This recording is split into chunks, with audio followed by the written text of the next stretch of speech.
Happy Victory Day to all of you who celebrate the victory over fascism in the Second World War. Happy Victory Day. What's that? I got something on my face there. That's wild. Not every not every live streamer will be cleaning his face at the beginning of his live streams. So there you go. That's something special right there. Welcome, folks. Happy Victory Day to those of you who celebrate the victory over fascism. They had a huge parade today in Russia. Great stuff. On top of that, happy Mother's Day to those of you who are women with children. If you are a woman with children, then I wish you a happy Mother's Day. Great. Lovely, happy Mother's Day. So great stuff. Glad you're here, folks. Be sure to hit the like button. Be sure to hit the subscribe button. Be sure to hit the notifications bell so you receive notifications every time we're on here to do this. That's how I say it now. Notifications. Notifications. We'll say it slowly. Notifications. Be sure to hit the notifications bell. Anyway, that's a little bit weird. Don't know why I said it that way, but there you go. Well, welcome, folks. Glad you all can be here. I'm pouring the unnamed water beverage. I do not want to stay up late tonight. I have an interview tomorrow morning. I'm going to go on Sputnik Radio with Shane Stranahan and Jamarl Thomas tomorrow morning. So if you're a Sputnik Radio listener, if you're active in the morning, be sure to tune into that. So I'm not drinking the Diet Coke tonight because I do want to get to sleep at a decent hour so I can wake up and give a great interview. So yeah, the way we do things here generally on this broadcast is that folks, neo-feudalism. All right, neo-feudalism. The way we do this is that I give my opening remarks, and then I do the roll call and call you out as I see you, names and locations. And then from there, I answer your super chat questions, and then we're done. That's how our live streams on this channel tend to work. So based on that, I guess we'll jump into it. The super chats are very important. Social imperialism. Very good. Social imperialism. So yeah, send a super chat and I will give you an answer in the second half of the show. That's how we work. I write them down as they come on in. So Scottish independence. All right, very good. So yeah, send a super chat. I'll answer those in the second half of the show. Be sure to hit the like button, hit the subscribe button, tweet this out on your Twitter, Facebook this on your Facebook. Left and right in contemporary politics. Right, in contemporary politics. Politics. DPRK. Want. Dang. Or Doa. Moment. Alrighty. So yeah, that's how it works. And so I'll just get into the opening remarks, writing down your super chats the entire time. Good times going on. Had a lovely day yesterday. Took a lovely drive in the countryside with my good friend Dakota. We drove through the hills of Pennsylvania. It was quaint and beautiful. I have not had a road trip in a long time. And so it was really great to go on a little road trip on the highway through Pennsylvania. If you're watching this from Pennsylvania, you do have a lovely state. It's very beautiful. It's a very long state. You've got Philadelphia on the one end of the state, and then you've got Pittsburgh on the other, and you've got a lot of things in between, right? Communists buy stocks. Hypocritical. There you go. I didn't miss it. Captain Waffles wrote it down. Wrote that super chat down. And explicit. Okay. Claim DPRK abandoned Marxism. All right. Okay, folks. So today, it is May 9th. It is the day in which they celebrate victory in Europe, VE Day, victory over fascism, Victory Day, the day the Nazis were defeated, the day the Second World War ended. I haven't had a chance, Calm. Haven't had a chance to look that person up. This is the day that we commemorate the victory over fascism. And there is so much confusion and historical revisionism around that topic that I feel like for this live stream, I need to just go over the basics. I need to just go over what happened, what fascism is, why communists were so decisive in defeating it, how the communists went about defeating it. I think I need to just go over those facts. There's so much idiocy going around these days. People think on the right, people genuinely believe that communism and fascism are both forms of socialism, are both left-wing. On the left, there's all these people going around talking about a red-brown alliance, or everyone on the left that you don't like. If someone's left-wing but they don't agree with you on like 2 points, that means they're secretly a Nazbol, red-brown, we just need to talk about what fascism actually is, how and why communists were so decisive in defeating it, and then we also ought to talk about why there's so much confusion and where this confusion came from. So, first point, what is fascism? What is fascism? Well, the word fascism originally came from Benito Mussolini. Benito Mussolini started a political party called the Fascist Party. And he had a group of followers he called fascisti. They were also known as the Black Shirts. And they were his street fighting movement that he had before he took power. And they had their march on Rome. And the fascisti established a fascist one-party state in Italy.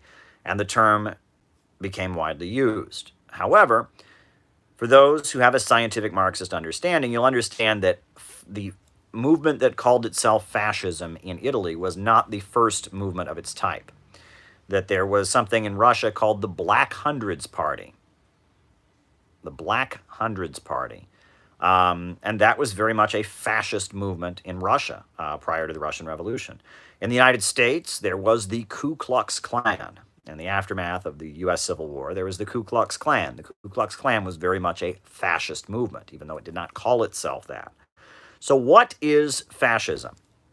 Well, generally, in Marxist circles, there are 3 definitions you will hear, depending on who you talk to. If you talk to folks in the Communist Party USA, if you talk to folks in the Democratic Socialists of America, or more mainline left voices, the definition of fascism that you will get is people say fascism is the right wing. When the right wing become more right wing and more extreme in their right wing politics, when they become more authoritarian, shout out to Peter Coffin, made just a great documentary about free speech. Folks should check it out. Shout out to you, Peter. That in mainline communist circles, Communist Party USA, etc., and in typical typical mainstream leftist circles, the definition of fascism that you will get is that fascism is just the right wing becoming authoritarian and becoming more extreme in their views. When the right wing gets more extreme, when the right wing gets more authoritarian, that's fascism. During the Reagan years, and actually going back to the Nixon years, during the Nixon years, the Communist Party USA and a lot of left-wing progressive people, they said that Nixon or Ronald Reagan or George W. Bush, or in our age now Donald Trump, that they are fascists, or they're creeping fascism. They're gradually becoming fascists. That's why it's necessary to back the Democrats, because these Republicans, if they get more and more right-wing and more authoritarian, they're fascists. Well, there's a grain of that definition, but it's fundamentally wrong. Then there's the second definition, and this is the definition you get from Trotskyites, right?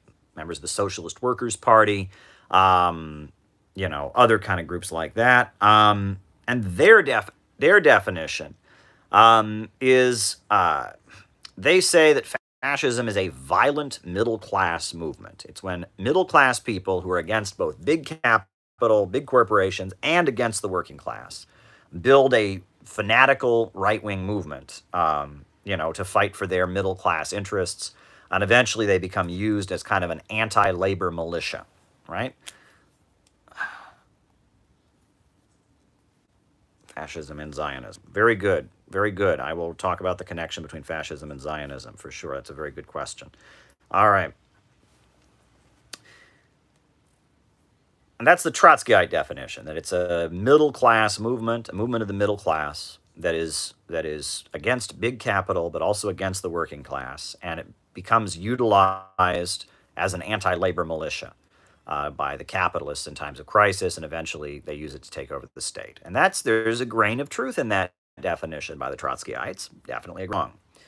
And then there's a third definition. This is the definition that the Communist Party USA used during the third period. All right, Dalai Lama. During the third period, 1928 to 1935, this was the Communist Party's definition.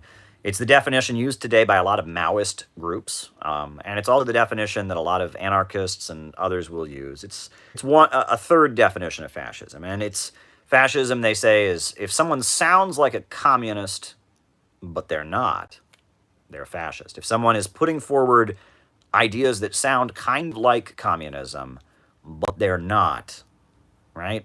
They're fascists, right? If someone's, it's Communist Party USA used to refer to the Socialist Party as social fascists, right? Mao and the Gang of Four used to say the Soviet Union, they were socialist in words, but fascist in deeds. And there is a grain of truth in this definition, but it is fundamentally wrong. All three of those definitions have a grain of truth in them. Fascism is right-wing, and it is authoritarian. So the first definition has a grain of truth in it.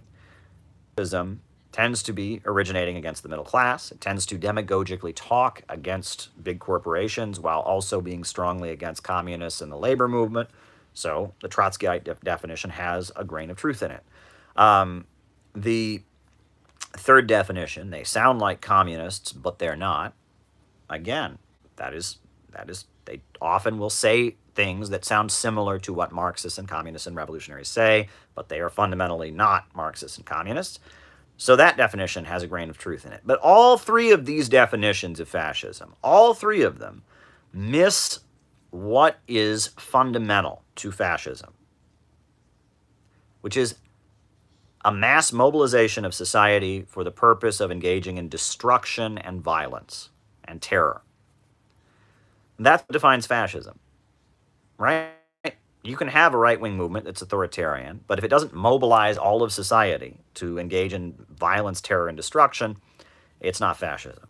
You can have a middle-class movement that is against big capital and is against the workers and is very, is maybe utilized against the labor movement or whatever, but if they don't mobilize all of society for violence and terror, in order to carry out destruction, it ain't fascism. You can have a movement that sounds like communists and socialists, but they're not.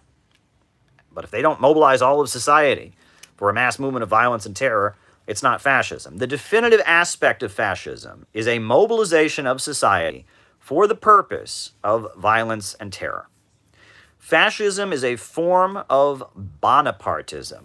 One of Karl Marx's most interesting pamphlets is a pamphlet he wrote called The 18th Brumaire of Louis Bonaparte. Now, that's an awful name because, 18th Brumaire, what the hell does that mean, right? Well, the day that Napoleon came to power in France was the 18th of the French Revolutionary calendar. They had different names for the months. There was the month of Brumaire. The 18th day of the French Revolutionary month of Brumaire is the day Napoleon took power. So when Napoleon's nephew became the military dictator of France in 1851, when he had his military coup d'etat, they called it his 18th Brumaire, and that's the name of the pamphlet. It sounds very obscure, but French society in 1851 was having an economic crisis. The workers were going out on strike. There was mass unemployment. People were hungry in the streets. People were starving. The profits were going down, and there was a crisis in society. So the nephew of Napoleon Louis Bonaparte, he, also known as Napoleon III, he teamed up with the military and they seized control of the government and they set up a government, a authoritarian state. They overthrew the parliament. And Karl Marx was living in Paris at the time, so he wrote firsthand about what was happening. And some people thought that this was like a socialist revolution, but it wasn't. Some people, didn't really know what was going on. And so Marx wrote this whole pamphlet explaining what was going on. That in the moment where there was a threat of workers' revolution, workers were out on strike, there was chaos in society, the capitalist economy was quaking. One section of the capitalist class, led by Louis Bonaparte, seized control of the government and started using the government to try and stabilize the economy, right? Because in a democratic, system, in a parliament, and you have checks and balances, and one section of the ruling class can't do everything it wants to do. The other sections of the ruling class can get in their way and vote against it, and you can have political differences. Well, when there's an economic crisis and, people are unemployed and there's hunger in the streets and, you need to resolve it. Society's very unstable. If one section seizes control of the government and uses the government, to enact swift legislation to try and stabilize the economy, that's called Bonapartism. And there are different forms of Bonapartism. The Winter War. All right, we'll talk about the Winter War. All right. Winter War. All right. So when one section seizes control of the state in the hopes of stabilizing the capitalist economy, that's Bonapartism. And when there's an economic crisis, you have a lot of Bonapartist tendencies. You have different sections of the ruling class that would like to do that, right? That would like to seize control of the government. Every capitalist generally wants the economy to get better, so their profits go up, so there's less instability in society, etc. However, no capitalist wants to pay for it to get better. They want the other capitalists to pay for it. In France, the farmers, largely, and the finance capitalists, they backed Louis Bonaparte, and Louis Bonaparte seized power and imposed heavy taxes and regulations on the industrial capitalists. The main source of rebellion in French society at the time was factory workers going on strike. So, at the time, the finance capitalists, the bankers, and the peasantry and the farmers, the wealthy farmers, backed Louis Bonaparte. He seized control of the government, and he imposed restrictions on the factory owners. And he forced the factory owners to pay better wages, to shorten the workday to like 12 hours a day. And he taxed the factory owners and used the money to build some railroads that would help stimulate the economy of France. And he set up some free healthcare, free hospitals for poor people in Paris. You could line, if you were poor and you didn't have any money, you could get in line and go get some healthcare. And it stabilized French society a little bit, right? And that was Bonapartism. Now, you could argue that Louis Bonaparte was kind of a left Bonapartist, right? That because he enacted, reforms that helped factory workers, it was kind of left-wing Bonapartism. He carried the heritage of the French Revolution. He's like, after all, he is the nephew of Napoleon. And it was framed in kind of a left-wing way. They raised the slogans of the French Revolution, liberté, égalité, fraternité. It had kind of a left-wing image to it. The people who didn't like Louis Bonaparte were called the Party of Order. They were right-wingers who didn't like, were all for order and stability, and they all had to go into exile. The conservatives all had to go into exile, and the parliament was dissolved, and the military dictator, who was Napoleon's nephew, imposed some progressive reforms. But it didn't really work. At the end of the day, capitalism still had problems. And by 1871, Louis Bonaparte's government had collapsed, and we know about the Paris Commune and the Franco-Prussian War. So it doesn't really work. It doesn't solve the problems of capitalism. It helps a little bit, but it ultimately, all right, Ukrainian leftists, right? All right, criminalized. All right, and so it doesn't really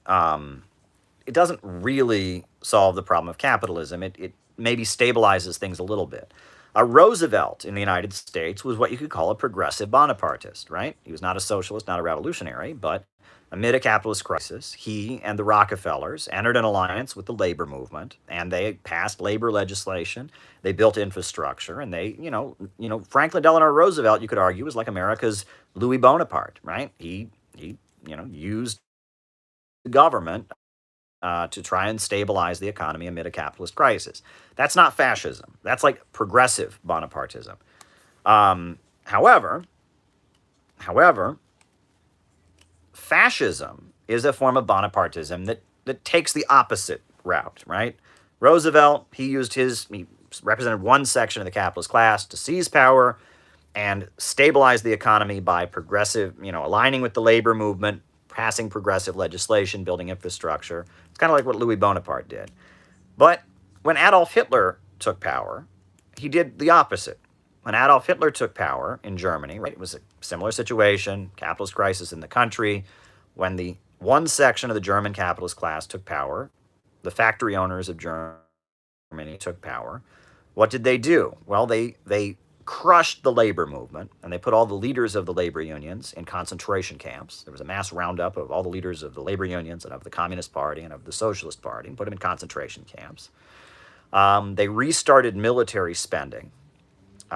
They built these things called the Autobahns, these highways across Germany that would be used for, in case Germany ever had a two-front war ever again, they could have these highways that would transport military equipment and soldiers on both ends. They built the Autobahns, and they put a huge section of the working class in prison camps, and they hired a huge section of the working class to start, building weapons and making tanks and bombs and airplanes. And they hired a huge section of the working class to run a huge network of prisons and concentration camps. And in doing that, they stimulated the German economy, right? It was a form of Bonapartism, but they didn't engage in progressive things like building infrastructure, like passing progressive labor reforms. They did the opposite. They crushed the labor movement, and they set up a network of concentration camps, and they emphasized militarism, right? And it was a mobilization of all of society for violence and terror. Before Hitler came to power, he had this group of people called the Brown Shirts, or the Stormtroopers, and they were a fighting squad, right, that went around attacking people on the street and beating up labor unionists and beating up Jews and beating up ethnic minorities and beating up people they didn't like. Well, when Hitler came to power, he made these Stormtroopers, this street-fighting, violent group of thugs, he made them an official wing of the government. So they couldn't be arrested for what they were doing. They had the official blessing. It'd be like if a president of the United States made the Ku Klux Klan an official government body. So, before Hitler came to power, he had this violent street-fighting group. Hitler then came to power, and he made this street-fighting terror group, he made them an official wing of the government. And for the first year that Hitler was in office, the stormtroopers did nothing but go around killing people and burning buildings. There was Germany was one of the only countries in the world that had a gay rights movement at the time. There was a whole center for gay rights and sexual studies. Well, after the stormtroopers were made an official wing of the government, they went and they burned down this huge institute dedicated to sexual freedom and sexual research. And they would attack random people on the street if they looked like they might be Jewish or they looked like they might be foreign or something like that. And there was that's fascism. It's a mobilization of all of society to engage in violence and terror. And that's what fascism is. In Italy, it was a similar story. That the fascisti, they were this street fighting group, that went around fighting communists in the streets. And then Mussolini took power, and he made them an official wing of the government. And for the first little bit that Mussolini was in power, they went around beating up and killing people and burning buildings and doing all kinds of things in order to stabilize capitalism in Italy. And again, it didn't really work. And in Germany, it worked for a couple years. There was a big economic upturn, but then by the end of the 1930s, they had to have World War II because their economy was on the brink of collapse. Same for Italy. It worked for a little bit, but after a while, it didn't work out because you're still not getting over the fundamental problems of capitalism. Car wash. All right. Car wash movie, 1970s. All right. All right. And it didn't resolve the problems. And that's the thing about fascism, is that while fascism imposes strict, in some cases it involves government regulation of industry, at the end of the day, it's still a capitalist economy. It's still functioning according to profits. You don't get over the fundamental problem of capitalism, which is that under capitalism, the means of production function only according to preliminary transformation into capital. Under capitalism, the economy is organized to make profits for owners. And in Nazi Germany and in fascist Italy, that didn't change. Nothing changed. It was still a fundamentally capitalist economy, just there was a big government apparatus beating people down and killing people, and a huge government spending on prisons and concentration camps, and a huge amount of government spending on militarism in the hopes of stabilizing the economy. Nazi Germany was really the first prison industrial complex and the first military industrial complex. That's basically what it was. Fascism was the factory owners of Germany who rallied around Hjalmar Schacht, who was sympathetic to the German industrialists, and thank you, Peter. They rallied around Hjalmar Schacht, the German banker, and they made Hitler their man, and they seized control of the government, and they created the world's first prison industrial complex and the world's first military industrial complex in the hopes of stabilizing German capitalism. And in order to do that, they had to suppress a lot of German capitalists who didn't agree with it. The property of Jewish capitalists was seized. The treaties and the loans and the debt payments to British and American banks were canceled, and they had to do a lot of things that many members of the German capitalist class didn't like. One section of the German capitalist class liked it; the rest of them didn't. And so that's Bonapartism. But it was a particular kind of Bonapartism. It was a kind of Bonapartism that involved mobilizing all of society for violence and terror in order to stabilize a capitalist state. That is what fascism is. That's what Franco did in Spain. That's what Pinochet did in Chile. This is how fascism works. All of society is mobilized to try and stabilize a capitalist economy by beating people down, by terrorizing people, and by engaging in destruction. You can have left-wing Bonapartism like Roosevelt, like Juan Perón, different, like who else, like Louis Bonaparte, but, like Roosevelt. But that's, in essence, that is not, all right, colonialism is fascism. All right, colonialism is fascism, question mark. We'll address that during the Q&A. This is the nature of fascism, right? I liked the infrared. One thing I liked is infrared said, fascism is when liberal. And that's essentially what it is, right? You have the Western liberal system, the free market system in the West, and it becomes so dysfunctional that it must give up all the things that are supposed to make the Western system great, like freedom of speech and freedom of assembly and, lack of government regulation of the economy. When liberalism gets so dysfunctional and collapses on itself, it becomes fascist. And I think infrared is right about that. That's a good analysis. And that's really, it's basically when liberalism becomes illiberal, that's fascism. And that is what fascism is. And fascism is not left-wing. It crushes the left wing. Now, it may be left-wing in the sense that it talks against big corporations, but you don't have to be left-wing to do that.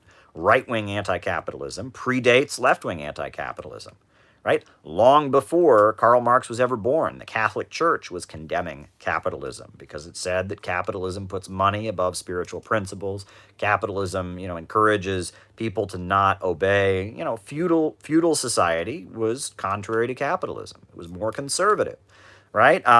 There was right-wing conservative anti-capitalism long before there was even fascism. There was a right-wing thinker in Germany by the name of Oswald Spengler. And the Nazis actually didn't much care for Spengler. They were inspired by some of his concepts, but when the Nazis came to power, Oswald Spengler was quite unhappy. Oswald Spengler he wrote The Decline of the West, and his whole thing was that the West was in decline and that democracy was bad. He argued that democracy was not traditional, right? In a democracy, right, the population is heavily involved. And when the Nazis came to power, because they mobilized all the population, they built a popular movement, because they preached against, people that were powerful, they alleged that, the world was run by some Jewish conspiracy and they were fighting against it, etc. Oswald Spengler, who was a regular German conservative who was critical of capitalism from the right, didn't like the Nazis. The Nazis, he didn't like them because of this. So It's complicated. It's rather complicated, but, Nazis were not left-wing. They were right-wing anti-capitalists who built a right-wing mass movement in the streets to engage in violence and terror in order to try and stabilize a capitalist economy. They did have socialist in their name. It was the National Socialist German Workers' Party. But they also explicitly referred to themselves as a party of the right.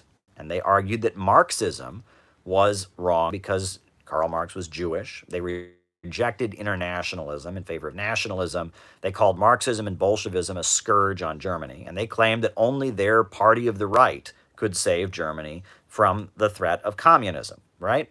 And that was German National Socialism. And Italian fascism, right? Benito Mussolini. Benito Mussolini, he had been a member of the Italian Socialist Party, but he supported World War I. He supported the First World War. When the war came, most of the socialists were protesting the war. Benito Mussolini, he supported the war. And he also thought that the Socialist Party of Italy, they weren't violent enough. So he got connected to an anarchist thinker by the name of George Sorel. That was the main inspiration for Benito Mussolini, was an anarcho-syndicalist named George Sorel, who argued that instead of building a mass party, one should build a group of violent thugs, right? And so, Mussolini, at first he was a national syndicalist. He combined the anarchist philosophy of syndicalism with Italian nationalism.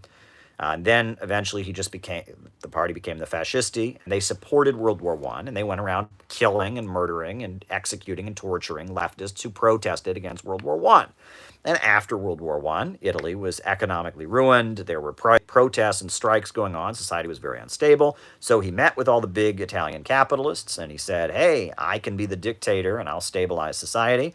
And the big Italian capitalists, a lot of them said, okay, and they had the March on Rome, and he seized power, right? And he became the dictator. That's Italian fascism, right? Spain, right? In Spain, there was the very, very famous, Spanish Republic, right? You had the elected government in Spain.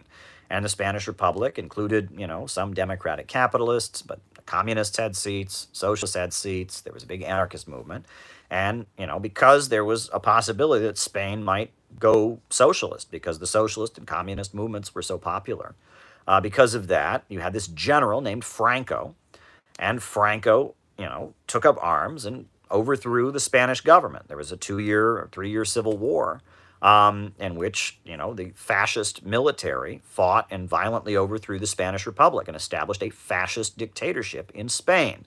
And Franco was in power up until the late 70s in Spain. It was a fascist state. You had Franco running the country, and it was Bonapartism on behalf of one section of the ruling class. This is fascism. This is what fascism is. Now, why is it that communists are so opposed to fascism? Why is it that communists have been on the vanguard of anti-fascism? Because communists are the only ones who understand where fascism actually comes from. They understand that fascism is a result of the capitalist system being in decay. Non-communists, non-Marxists don't have that understanding. And you can see that all throughout the internet. People have no understanding of what fascism is. They think fascism is an aesthetic, fascism is an ideology, No, fascism, when it really gets down to it, is an economic, political phenomenon. It's what I just described. But only Marxists can really understand that.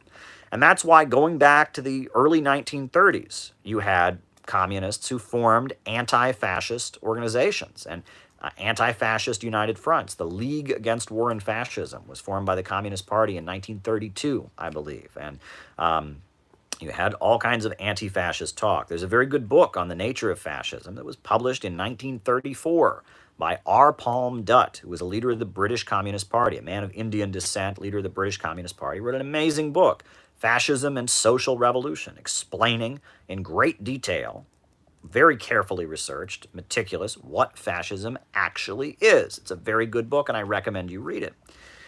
And now it's important. Now let's talk about the history. In 1928, the Communist International saw the economic crisis of capitalism, and they argued that that there were three periods. 1928, you had the Sixth World Congress of the Communist International. And at the Sixth World Congress, the slogan was class against class. That became the slogan of the Communist International, class against class.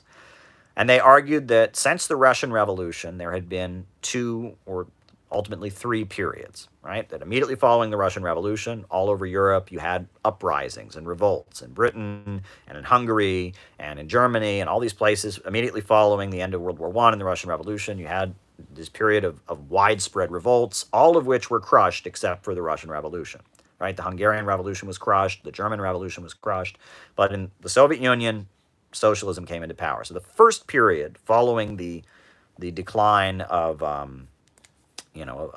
following the Russian Revolution, the first period was a period of upheaval. Then following that, you had the Roaring Twenties. You had a period of capitalist stabilization. That was the 1920s. You had economic growth again. You had, a lot of right-wing movements. In the United States, the KKK was a mass movement that had hundreds of thousands of people marching on Washington. The stock market was doing really, really well. You had a period of capitalist stabilization and right-wing reaction. So that was the second period. But then in 1928, the Communist International, they understood the laws of the economy and they saw the Great Depression was about to break out, right? They were a year ahead. The Great Depression didn't happen until 1929, but they saw it coming because they understood economics. And they said, we're now entering the third period. And this third period will be the epoch of social revolution. The third period. There'll be a capitalist economic crisis, but the Soviet Union will be growing economically, and this will be the period of social revolutions. They had the third period. And the Communist International argued that in the third period, the greatest enemy were social democrats, because social democrats, would push people away from socialism. And in the name of left-wing politics, they would push a vulgar anti-communist message. In Germany, it was social democratic police officers who often shot down and killed communists in the streets, right? In the United States, the Socialist Party made in all the major unions, all the American Federation of Labor Unions, the Socialist Party pushed to have a ban on any member of the Communist Party being in the unions. So if you were a member of the Communist Party, you would get kicked out of your union, right? This was a period where the Social Democrats were like the main group attacking communists. So the communists, their orientation was to get deeper, to go lower and deeper to the masses, to organize the unorganized, right? In the United States, a lot of factory workers were not unionized. The American Federation of Labor maintained it was only for quote-unquote skilled workers. So the communists organized unions among the quote-unquote unskilled workers, right? The communists went to the South and organized textile workers and sharecroppers. The communists organized the coal miners in Kentucky, and the communists went and organized the unorganized as a way to get around the Social Democrats, right? They were going to get lower and deeper to the masses who the Social Democrats had abandoned. They organized the unemployed when the stock market crashed, there was mass unemployment, so they organized unemployment councils. And they had the orientation that their main enemy was the Social Democrats, who they called social fascists or social imperialists. And that was their orientation during the third period. All right. Molotov-Ribbentrop. We'll talk about that. All right. And that was the third period. And during the third period, that's when the Communist Party of the United States really grew and did really amazing work. The Communist Party of the United States, they organized the, what was at that point called the Bonus Army.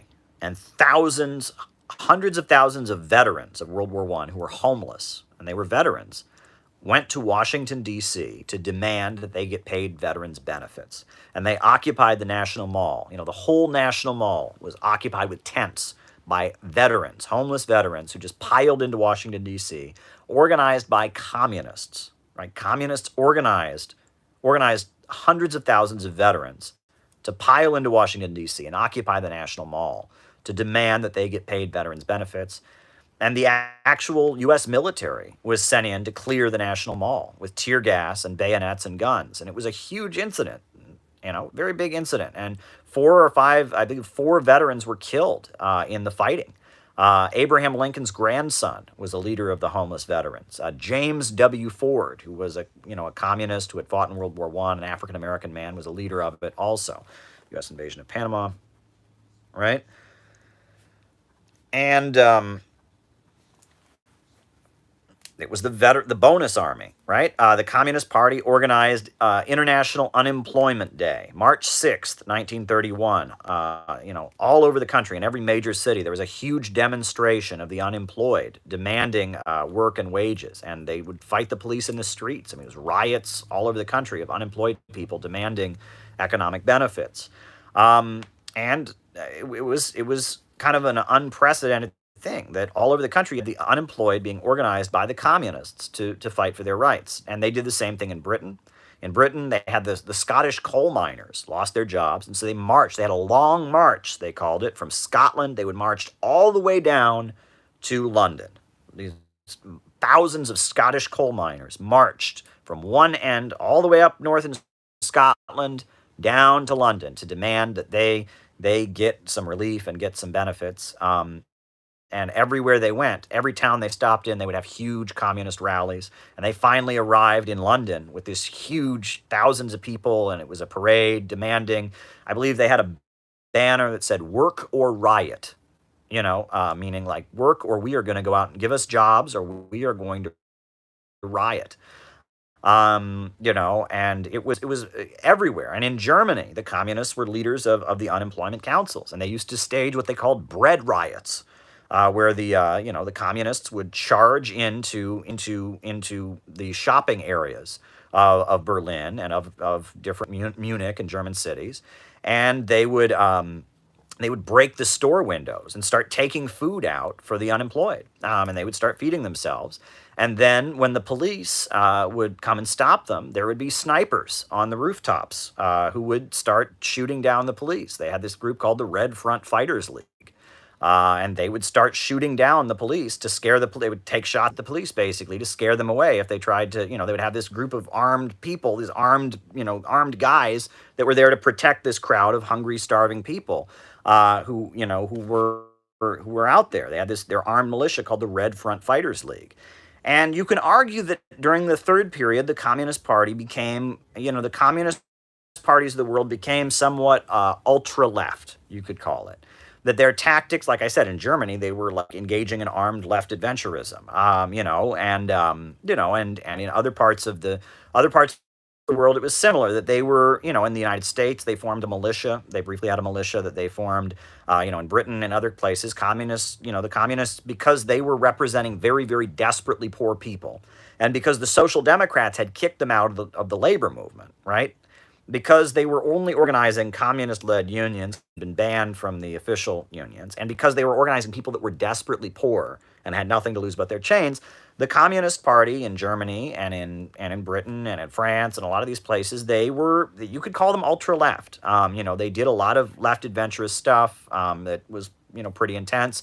In Germany, they had something called Blute May or Bloody May in Germany, in Wedding, which is a district in Berlin. They had Blute May, it was called, and what it was, the Bloody May, and it was that basically the communists announced that they were going to have an armed parade on May 1st. And it was not legal to have a big parade through the streets of Germany with guns. But they said they were going to do it anyway. So, of course, when they did it, the police showed up and said, you can't do that. And we don't know exactly who started shooting. But people started shooting, and then all over the Wedding district, people put barricades in the middle of the city. And there was like an armed pitched battle, like an armed uprising in the streets of Wedding, Berlin, for several days. There was the Blute May, and a number of people died. And it was like a communist seizure of power of one city. And did that really help them to do that? I don't think it was very good for them to do that. I think it really, at the end of the day, hurt the German working class. But they were representing very, very poor and desperate people, right, who had nothing to lose with their chains. And the economic conditions were so intense that, again, people want to make this like, oh, the communists were sectarian. If only they could have aligned with the Social Democrats. It's more complicated than that. It's much more complicated than that. But that was the orientation of the communists during what you call the third period, was that the Social Democrats are the main enemy, and that we are getting lower and deeper to the desperately poor masses.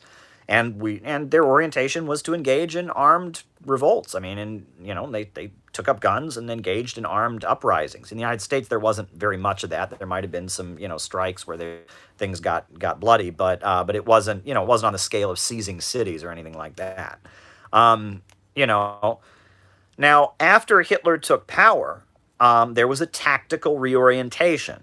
1935, after Hitler had taken power in Germany, and after there was a big fascist movement in the United States, there was an attempted military coup against Roosevelt. Nobody talks about that. There was actually an attempted military coup against Roosevelt called the Business Plot. In 1934, members of the military were caught conspiring, trying to overthrow Roosevelt and establish a fascist dictatorship in the United States. In France, there was an attempted fascist dictatorship, and there was Oswald Mosley was a fascist in Britain who was organizing a mass fascist movement. And in response to that, the communists had a tactical reorientation. And in 1935, they dropped the third period political line. They had another Congress, 1935. They had the Seventh World Congress of the Communist International. And at the Seventh World Congress, Georgy Dimitrov, became the leader of the Communist International, and he oriented the communists to have a united front against fascism, or a popular front, or a people's front against fascism. And so their orientation shifted, and suddenly they wanted to work with the Social Democrats. And during the Popular Front, the communists were dedicated to building big anti-fascist alliances all over the world.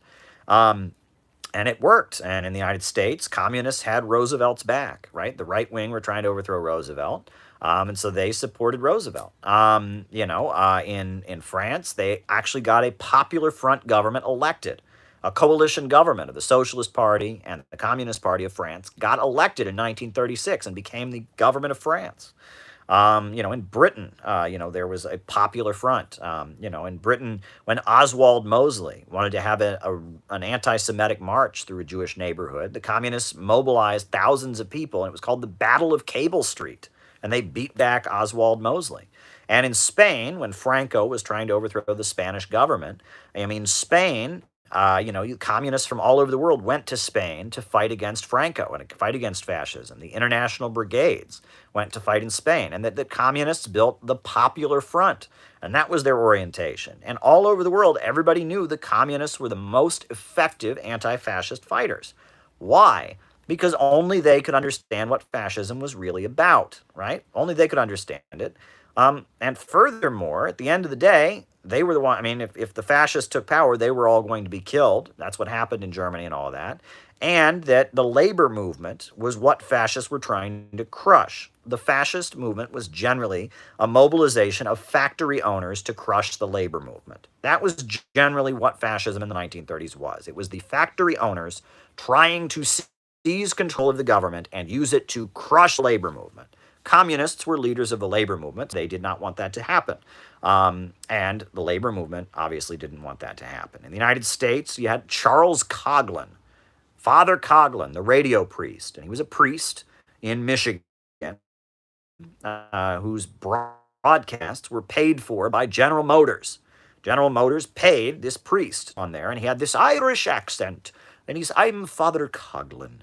And he would talk against capitalism. He would say capitalism violates God's teachings.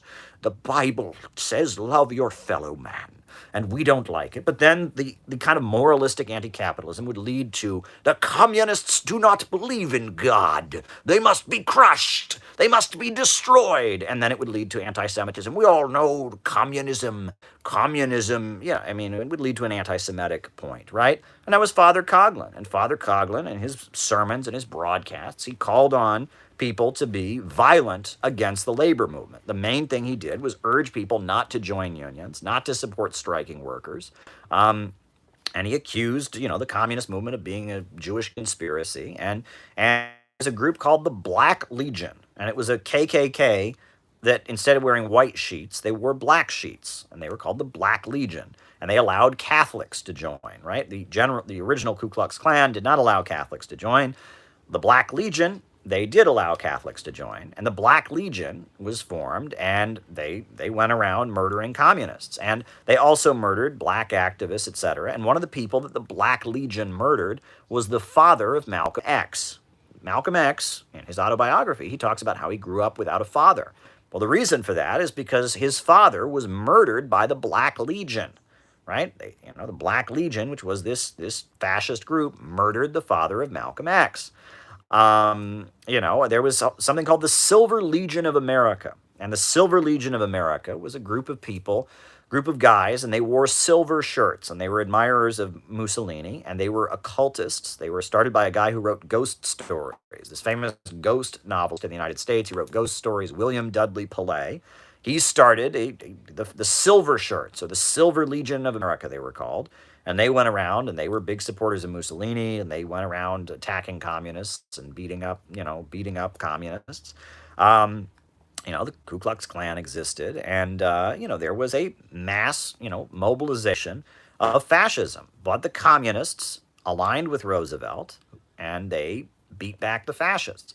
And when World War II broke out, the communists were the most patriotic and biggest supporters of the war. And the Soviet Union was aligned with the United States during the war, and the Soviet Union ultimately defeated fascism. And that's why, all throughout the world, even though the United States had fought and been on the winning side of World War II, after World War II, the United States started embracing Nazis. There was the Gehlen organization, and that was the Nazi spy ring that basically got recruited by the CIA after World War II. And all over the world, fascist collaborators and people who collaborated with Japan and people who collaborated with the Nazis became CIA assets right after the war because the USA was moving toward the Cold War. Great example is in South Korea, right? South Korea. Syngman Rhee became the military dictator of South Korea backed by the United States. He had been a collaborator with the Japanese during World War II. He was a traitor to the Korean people. But the U.S. military propped him up as the dictator of South Korea. Many examples of this, many examples of fascist collaborators being backed up by the United States. In the immediate aftermath of World War II, suddenly the USA is embracing all these fascists to fight the communists. After World War II, the communists of the world, they formed the World Democratic Youth Federation, which is a global democratic anti-fascist youth federation. And still to this day, they have world festivals of youth and students. I've been to 2 of them, and they're amazing. They formed the Women's International Democratic Federation, which is a UN organization of women who are opposed to fascism and opposed to imperialism, and they have huge global gatherings. They formed the World Federation of Trade Unions, which is an amazing international organization that organizes trade unions. The Soviet Union forms these global anti-fascist, democratic, anti-imperialist organizations. So these are the facts, folks. This is not what you're going to hear. This is not what you're going to hear on CNN. This is not what you're going to learn in high school history class. This is the facts. United Korea in your life. And this is why there's a huge parade going on in our lifetime. A huge parade going on today in Russia because Russia and the Soviet Union and the world communist movement were so decisive in defeating fascism. Fascism has nothing to do, absolutely nothing to do with, the way you dress. Fascism has absolutely nothing to do with whether or not you're a class reductionist and talk about, God forbid, economics. Fascism is a movement of violence and terror. It's Bonapartism to carry out destruction to stabilize a capitalist economy. And communists have always been the key anti-fascist fighters, and the bread tube crowd doesn't know what fascism is. Fascism is anything that scares them. Fascism is anything that makes them uncomfortable. Fascism is, they don't know what fascism is, right? Well, and it's our job as real scientific Marxists and communists, it's our job to explain what fascism actually is. So that's what I just did. So you have to be able to explain this to your coworkers and your friends. You have to be able to give that speech that I just gave. You have to be able to give it to all your friends and all your coworkers. Set them straight. Don't let people say Hitler was a communist. Don't let people say, fascism is of the left. Don't let people say that, people on the left that don't agree with BreadTube, they're Nazis. Don't let them do it. Don't let them do it. China, learn from down downfall of USSR. Don't let him do it. Don't let him do it, right? Stick up for facts. Stick up for the truth. And it needs to be done. And that's my opening presentation for tonight. I just went over some basic historical data that must be said. What fascism really is and what it isn't, and all that. So there you go. And thank you, Faramuk. Now we're going to do our roll call, names and locations. I'll call you out as I see you. Names and locations. And then after that, I'm going to answer your super chats. And then we'll call it a night. So there you go. That'll be our broadcast for today. Happy Victory Day and Happy Mother's Day. Great stuff, folks. Great stuff. Ryan in Oakland. Cleveland Pirate Alex. Welcome. Montreal Chaya. Tim Stacy in Kentucky. David in China. Nashville. Los Angeles. Io Hillary in New York City. Fairhope, Alabama. Los Angeles. Tony in Tasmania. All right. Lisa Featherstone. Flushing, Queens, New York. Chicago. Cincinnati. Jenny Lynn. JT24 in Mississippi.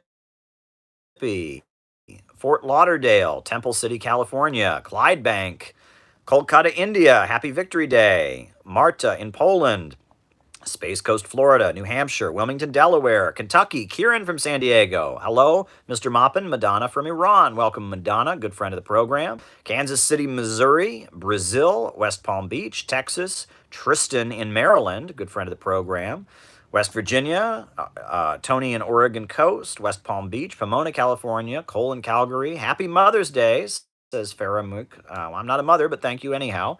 And West Palm Beach, Rio de Janeiro, Brazil, Southwest Michigan, West Palm Beach.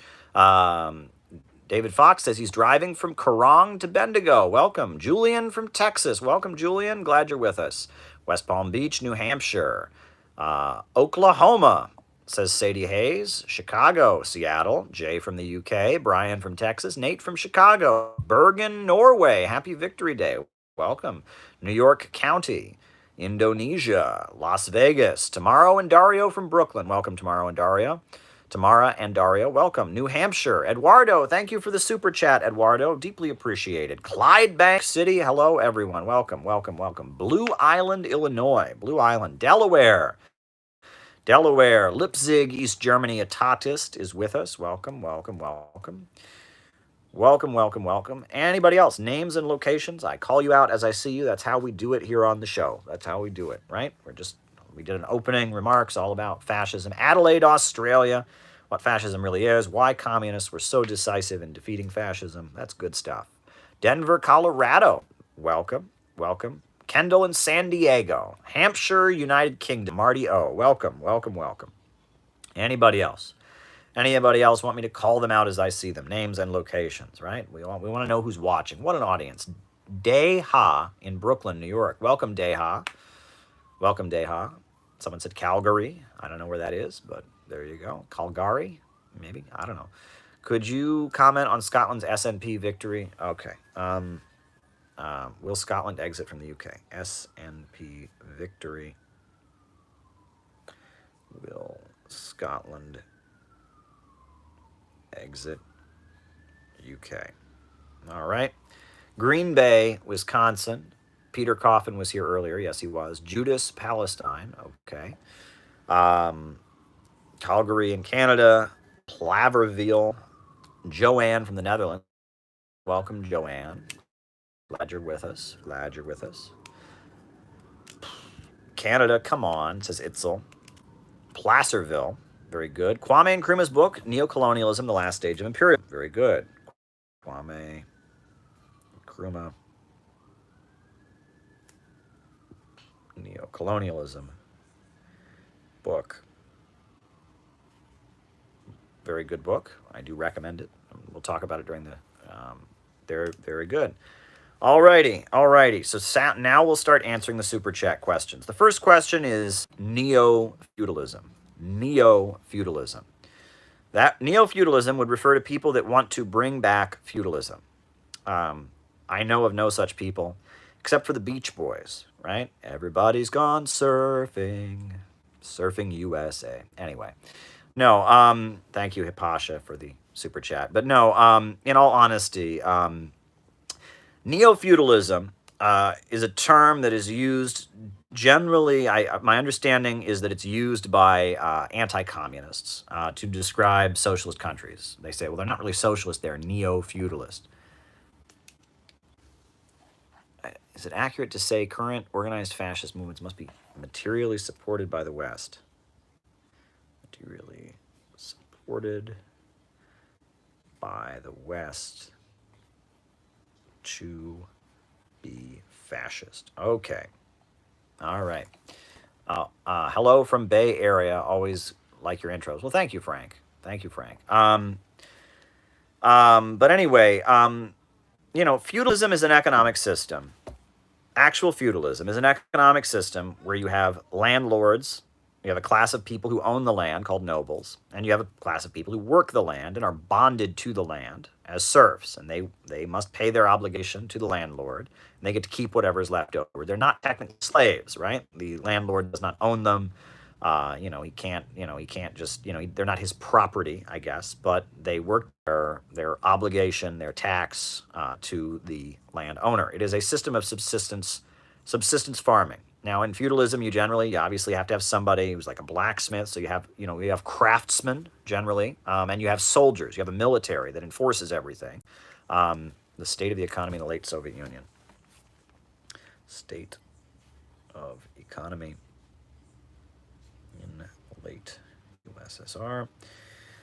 But for the most part, everyone is either a noble or a serf, right? You do have some craftsmen, you do have military people, but for the most part, it's a system that is based on subsistence farming. That's feudalism. So when people talk about neo-feudalism, people talk about, well, I've seen this floated many times. When people say, well, debt, right? Debt makes people into serfs, so therefore, no, I don't buy it. I've heard people say, well, the prison industrial complex is neo-feudalism. No, this is capitalism. You can have debt in capitalism, debt restraining people and controlling people under capitalism. You can have that. You can have, a prison industrial complex under capitalism. You can have that.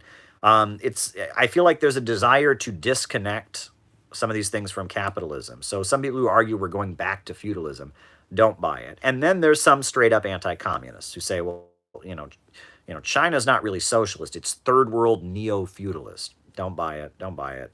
And then you get silly things. They'll say, well, because Raul Castro became the leader after Fidel, that means it's a monarchy. So Cuba's actually feudalist. Well, that's not what feudalism is.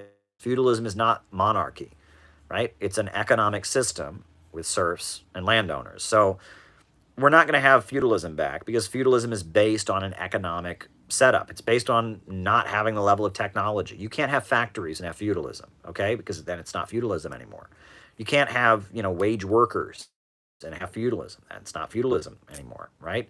When the dominant mode of production is industrial production, factories, wage workers, etc., it ain't feudalism. So there you go. All righty. Social imperialism. There are three definitions of the term social imperialism that I have heard in my life. The first was used by Lenin, the second was used by Mao, and the third was used by Khomeini in Iran. So I agree with the first one, and that's about it. The first definition of the term social imperialism comes from Lenin. At the time that World War I broke out, many of the socialist parties, almost all the socialist parties in Europe, supported it. They had said that they would never support a capitalist war, and then a capitalist war happened, World War I, and all these socialist parties supported it. Even though they were claiming to be parties of the working class, they supported World War I.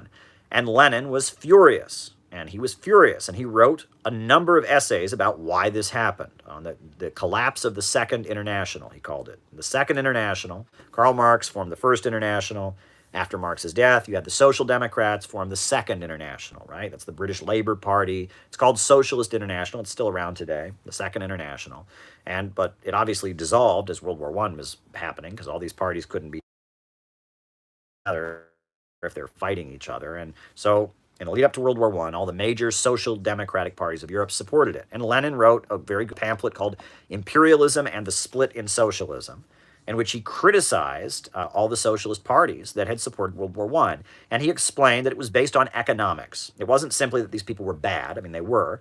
But it was about economics. It was that these socialist parties in Europe were dominated by the aristocracy of labor. They were dominated by very high-paid workers who thought that they had the same interest as their bosses.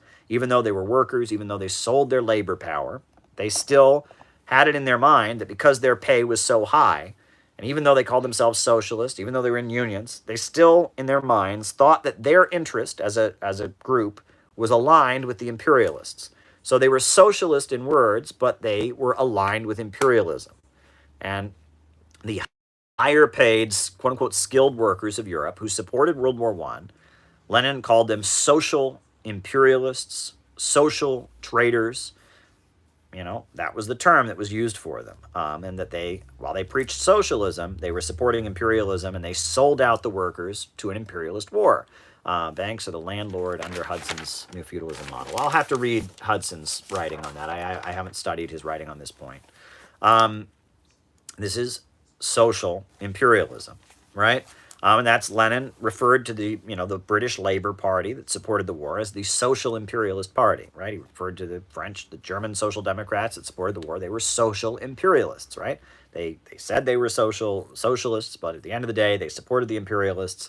And the reason they did this is because they were dominated by the aristocracy of labor. These higher paid workers dominated them, and they dominated these parties, and they thought that their interest was with the imperialists, and because they had higher pay than the other workers, they looked down on other workers. Social chauvinists, social imperialists, social traitors. This is the language Lenin uses to describe them, and he is 100% correct. There's a reason that all these major socialist groups supported the war. Okay, New International. Okay. New International. Samir. There's a reason for that. So, that first definition of social imperialism I would agree with. The second definition of social imperialism. China and the Soviet Union during the Cold War in 1961, they had a falling out. China accused the Soviet Union of being revisionist, saying that they were pushing a gradual revolution, that they'd abandoned, revolutionary Marxism, they'd revised revolutionary Marxism, they were revisionists. That was the first allegation made against the Soviet Union by China. Later, though, in about 1969, after the fall of Lin Biao, after the rise of a faction in China called the Gang of Four that came to power in the final years of Mao's life. Mao died in 1976. After the fall of Lin Biao, 1969 to 1976, China no longer said the Soviet Union was revisionist. It said the Soviet Union was social imperialist, right? That 1961, the Soviet Union, according to China, they said that their leaders, it was still a socialist country, but their leaders were no longer revolutionary, right? Their leaders had sold out. Their leaders were revising Marxism, right? The Khrushchev was abandoning Marxism. He was a revisionist.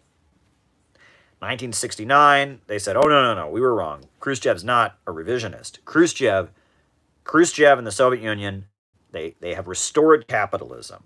And they say they're socialists, but they're actually imperialists. They are the Soviet social imperialists. That became the line. The Soviet Union are the Soviet social imperialists. And then later, China came out with what it called the Three Worlds Theory, which they argued that there were three worlds. There were the imperialist countries, the U.S. imperialists and the Soviet social imperialists. Then there was the second world, which was Europe, right? All right. Sharecroppers. Neo-feudal.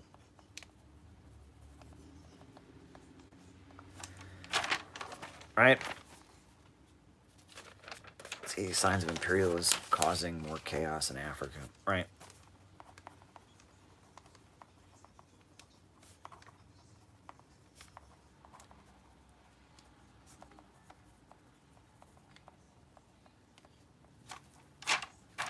And The second world was Europe. The first world, they said, according to Mao's three-world theory, three worlds theory was that the first world was the USA and the Soviet Union. They were the imperialists. Then there were the other Western countries like Canada and Britain and France and Germany. They were the second world, right, which was the developed world. And then there was the third world, and that China would become the leader of the third world and the non-aligned movement that would be against both the Soviet Union and the United States. And furthermore, China believed that there would be a nuclear war between the USA and the Soviet Union, in which they would destroy the first world, that the Soviet world, the Soviet Union, and the United States would be destroyed in a nuclear war, and that roughly 1/3 of humanity would die in this nuclear war. And after that, China would be the leader of the third world, and they would rule the world. That China would be the leader of the third world. It is an absolutely nuts theory. But yes, the Gang of Four did believe that there was going to be an inevitable nuclear war that would destroy the first world and most of the second world, and the third world would be all that would remain. And because China is the biggest country in the third world, China would become the leading power. That is an absolutely insane political theory, but that is what the Gang of Four believed in the final years of Mao's life. Mao's wife, Jiang Qing, was a lunatic, and she was a demented, crazed, ultra-left psychopath, and that's what she believed, right? That was the theory of three worlds, and it is absolutely nuts. And it's bonkers, and it's wrong. And based on the theory of three worlds, China took some very, very bad international positions, such as supporting Pinochet, such as, working with the CIA to overthrow, to fight against the MPLA in Angola, right? And it's an ultra-left, it's a pessimistic ultra-left idea. The Gang of Four also argued that you could achieve, full communism in poverty.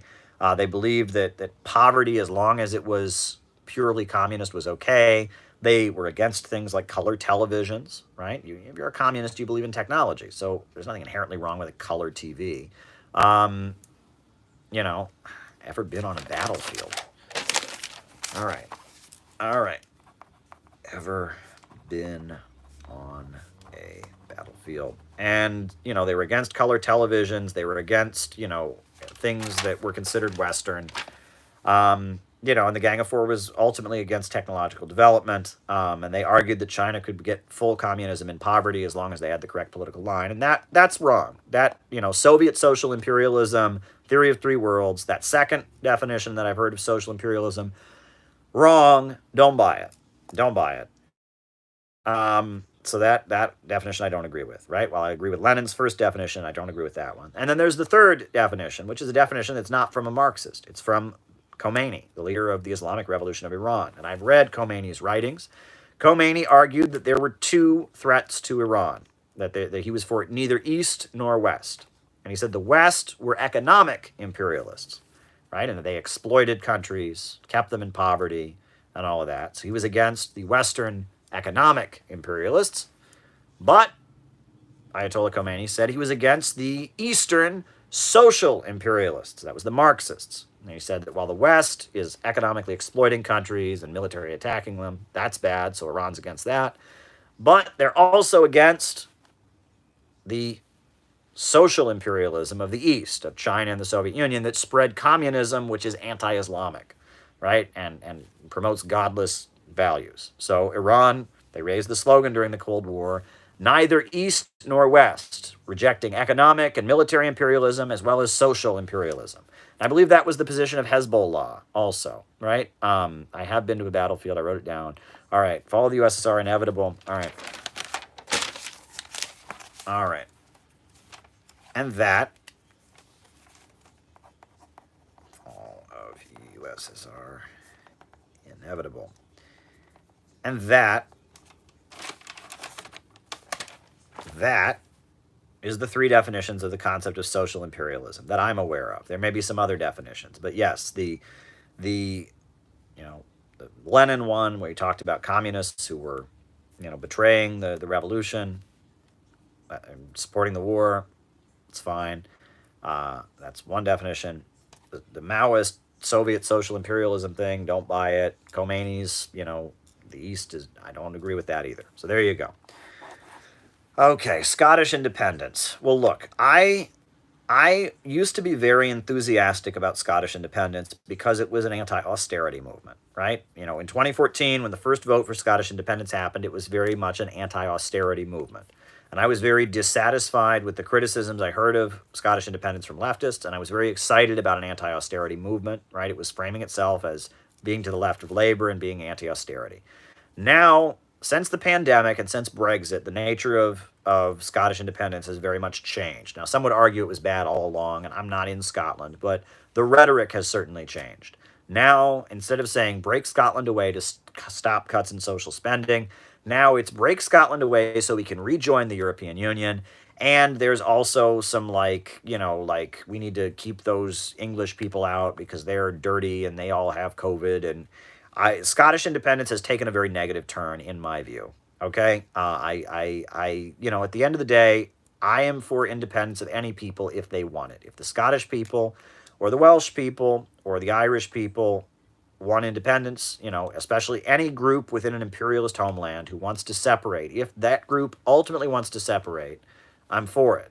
However, Scottish independence began. I mean, it didn't begin. I mean, it goes back to many decades, but Scottish, the Scottish independence movement of 2014 seemed like a left-wing anti-austerity movement. Now, it seems to have degenerated into kind of a pro-European Union and I don't know how to put this, pro-European Union and pessimistic, jingoistic kind of campaign that is ultimately not good. I mean, I don't know. I will say I do think Scotland is a nation. Invade Vietnam. I do think Scotland is a nation, and I think that Scotland is definitely a nation. It's not an oppressed nation. It's not a colonized people. There's Scottish imperialists, right? Adam Smith, the father of free market capitalist theory, was a big part of imperialism when it started. Glasgow has all kinds of bankers that are super exploiting people over the world. It's not an oppressed nation. It's not a colony of Britain by any means, but it is a nation, right? There's Scottish languages that have been suppressed. There have been Scottish kings, and there is a Scottish culture. There is Scotland is definitely a nation. It's not a colonized nation, right? It's a separate nation from England. It's a separate nation from Wales. It's a separate nation from Ireland, but it's not a colony. Ireland is a colony, right? Northern Ireland is definitely a colony, but Scotland, no, right? Wales, no. There are Welsh bankers. There are Welsh labor aristocrats and exploiters.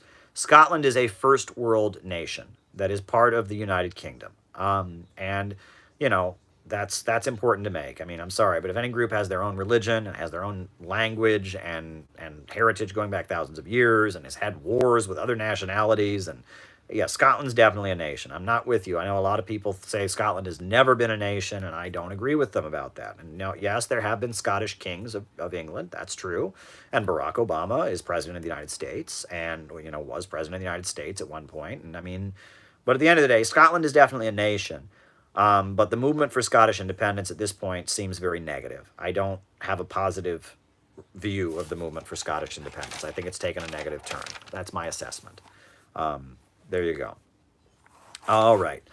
The left and the right in contemporary politics. Well, in my view, the original definition of left and right, I know this isn't what Tom asked. The original definition of left and right was after the French Revolution, the more enthusiastic people sat on the left side of the National Assembly, and the more conservative and traditional folks sat on the right. And the left referred to themselves as the innovators, as the people who wanted to march forward. And I consider myself to be a leftist because I believe in historical progress, because I believe in political innovation, because I'm an optimist. I am a leftist. However, nowadays it's gotten so confusing that leftism has largely become synonymous with deconstruction. Leftism is the belief that there is no truth, right? Right-wingers and conservatives, they believe in certain truths that are wrong, okay? Whereas people who call themselves left largely believe in deconstruction. They believe in deconstruction and pessimism. I think they're fundamentally not left-wing. If you're pessimistic, you are by definition not left-wing. Glasnost and perestroika better implemented. All right. But the redefinition, you talk about synthetic left, you talk about the Congress for Cultural Freedom, you talk about, there is a pessimistic cultural movement that gained ascendancy in the 1960s. All right. Northern Ireland, colony, Scotland, not.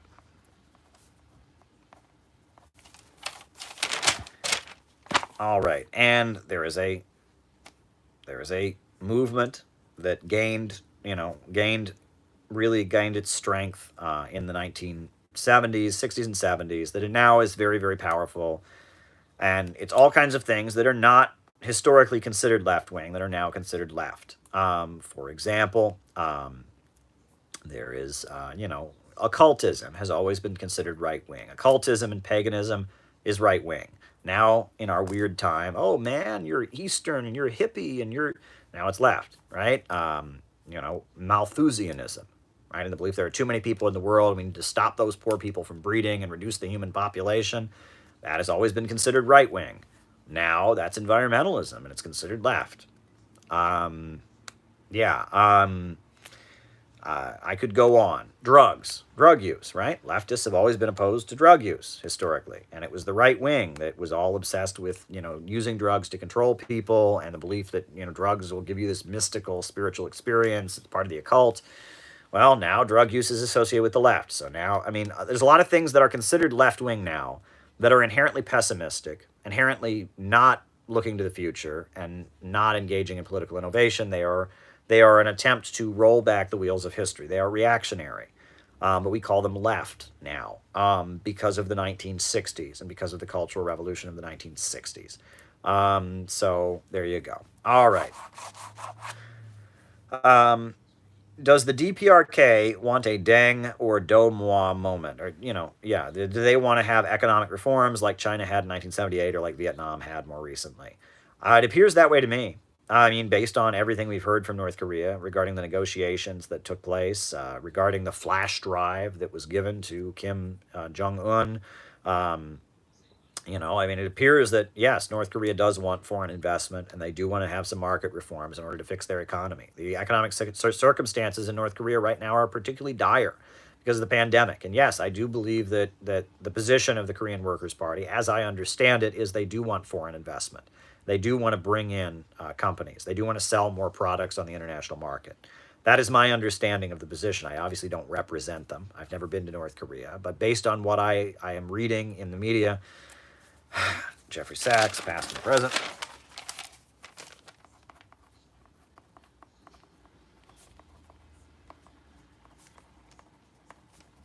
based on what I'm reading, it seems like, yes, North Korea does want to have a reform and opening up. All right. Is it hypocritical for communists to buy stocks? I don't know. I don't think so. I think that Marxism and communism is based on what you advocate. Frederick Engels owned a bunch of factories, inherited a bunch of factories from his father. That didn't stop Marx from taking money from him. That didn't stop him from being one of the greatest, Marxist thinkers. I don't own any stocks because I can't own them because I'm a reporter, and that would compromise my reporting, and it would actually be illegal for me to report. And this is the interesting thing. Libertarians don't get this. Libertarians annoy me, right?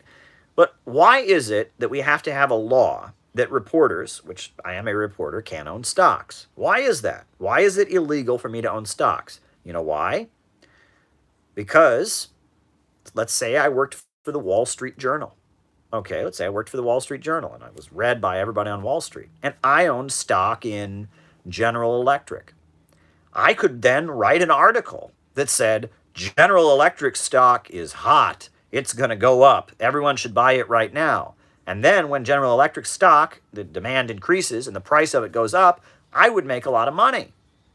And they have to have a law to make that illegal, or else people would do that. This is capitalism. People are always looking for a way to make a profit. And so if you are a journalist or a reporter and you report for a major news outlet, it is illegal for you to own stocks for good reason. right? And this is the thing. Libertarians can't comprehend this, right?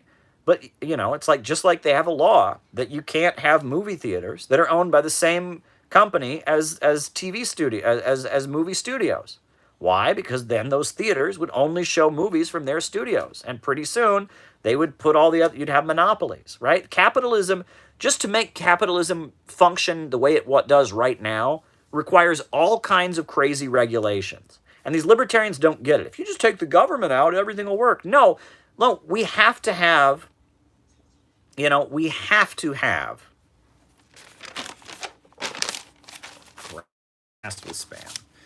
We have to have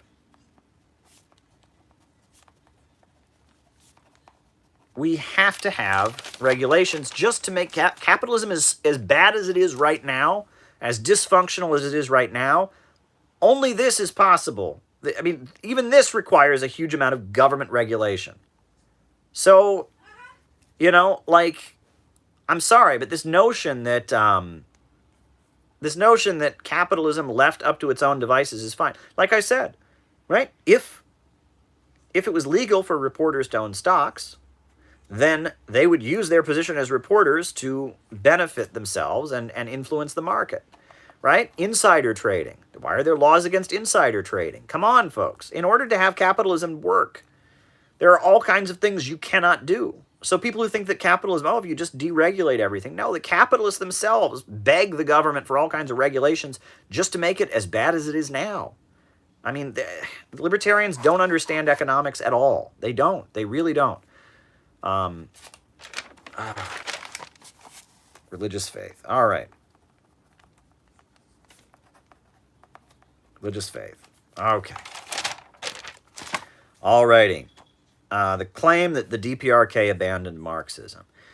The DPRK, they have statues of Karl Marx. They teach Karl Marx's writings and Marxism in their schools. They do believe and maintain that their leader, Kim Il-sung and Kim Jong-il and Kim Jong-un, that they maintain that they are above, above the classical Marxist teachings, that the Soviet Union fell, but they did not. They argue that their Juche ideology is higher than Marxism-Leninism. But that does not mean they have abandoned those ideas. That just means that they have given a special attention to their particular interpretation. That's all it means.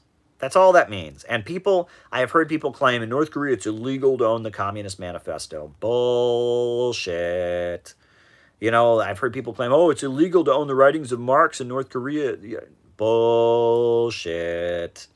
I'm sorry. Like, there's so much stuff about North Korea. Kim Jong-un does not claim to have invented the hamburger. They don't believe in unicorns in North Korea. There is just so many layers of bullshit about North Korea. If you hear any claim in Western media about North Korea, look at the source. Look for the source. And I asked Dr. Bruce Cummings about this. Dr. Bruce Cummings is the most respected scholar of Korea. He is the most respected scholar of North Korea. He's visited North Korea many times. He is like in academia. He's not a communist, not a leftist. He doesn't think North Korea is socialist. He says that he considers it to be a corporate state or whatever. He is not, Vatican and Holocaust. He is not a leftist by any means. So I've met Dr. Bruce Cummings. I have picked his brain about this. And he has said that whenever somebody says, oh, Kim Jong-un says he hit a home run the first time he ever played, or he hit a hole-in-one the first time he ever played golf, or, that he invented the hamburger, or that Marxism is illegal in North Korea, anytime you hear that stuff, the source on all of that stuff, the only source on that is South Korean intelligence, right? And they say all kinds of stuff about North Korea that isn't true. And American media is very biased, and it publishes it. Now, I've noticed they're not doing it like they used to. They're not doing it as badly as they used to because now North Korea wants to negotiate. So they don't want to completely ruin it. They want to kind of open the door to them. But it used to be awful. It used to be really, really awful. And it's just horrifying. But anyway, okay, next question. Fascism and Zionism. Again, this is a taboo subject, and generally you get canceled for saying this, even though they don't claim it's not true. And I'm just going to go ahead and say it. And I didn't make this up. This is a fact, okay? So if you are uncomfortable with a fact that I'm about to tell you, there's nothing I can do about this. But prior to the Second World War, there was a big division among Jews in Europe. The majority of Jews were socialists, communists, or anarchists. They were leftists. A minority of Jews were Zionists. And Zionists and leftists in the Jewish community did not like each other, right? The communist movement considered Zionism to be a petty bourgeois or bourgeois trend within the Jewish community. And, among Zionists viewed leftism to be a threat to the Jewish national identity because leftists saw the world in terms of class struggle. They argued that leftists would get rid of the Jewish national identity and that Zionism is based on the idea that there is a Jewish nation. So there was vehement, extreme hatred between Zionist Jews and communist Jews. And this is a fact, okay? And if that is triggering for you or that makes me an anti-Semite for pointing out a historical fact, I mean, I'm just talking, this is a fact. There was a big fight among Jews. There was a very big polarization. A lot of working class Jewish people and a lot of Jewish people in Germany and in France and in Poland and in Austria were communists or socialists or anarchists. And a lot of Jewish people in Britain and a lot of, wealthier folks that were Jewish were Zionists. And there was a big division, right? Big division. There was the World Zionist Organization that was headed by Theodor Herzl, right? And there was a big division about it, okay? And because of the fact that communism was considered the main threat to Zionism, there were many Zionist leaders who were somewhat sympathetic to Nazism. And Hannah Arendt has written extensively about this. And I think it was, there was a former mayor of London who brought this up and got canceled for saying it. This is a fact. There were many Zionist rabbis who did sit down with Hitler and try to negotiate a deal where instead of killing all the Jewish people, he would deport them to Palestine. There was the Revisionist Party, which is now known as the Likud Party. It was called there were two big Zionist parties, right? There was the Israeli Labor Party, which was aligned with Britain during World War II and called itself Social Democratic. And then there was the Revisionist Party, which was sympathetic to the Axis during World War II. Let me repeat that. Sympathetic to the Axis during World War II and carried out armed attacks against the British during World War II. And thank you, Andre. Thank you, Andre, for the super chat. Much appreciated. So there was a big division, and there was particularly the Revisionist Party, which is now the Likud Party. They had an armed wing called Irgun, and they attacked the British during World War II. At the time the British were fighting the Nazis, they were attacking not the Nazis, but the British, right? And they were somewhat sympathetic to the Nazis. Now, the leader of the Revisionist Party has some particularly vulgar quotes from him. I can't remember his name, and I don't want to say his name incorrectly. But there was a leader of the Revisionist Party who actually made statements to the effect of, we are glad Hitler took power in Germany because that will cause Jewish people to flee Germany and move to Palestine. And there were some of the revisionists, that was the right-wing current of Zionists, the more right-wing nationalist Zionists, they were the ones that made statements about Mussolini and about Hitler that were very sympathetic. And that, that's a fact, okay? Does that mean that the Holocaust, that somehow justifies the Holocaust? Of course not. Does that mean that I'm saying Jewish people are evil and they gassed their own people? Of course not. That's not what I'm saying, okay?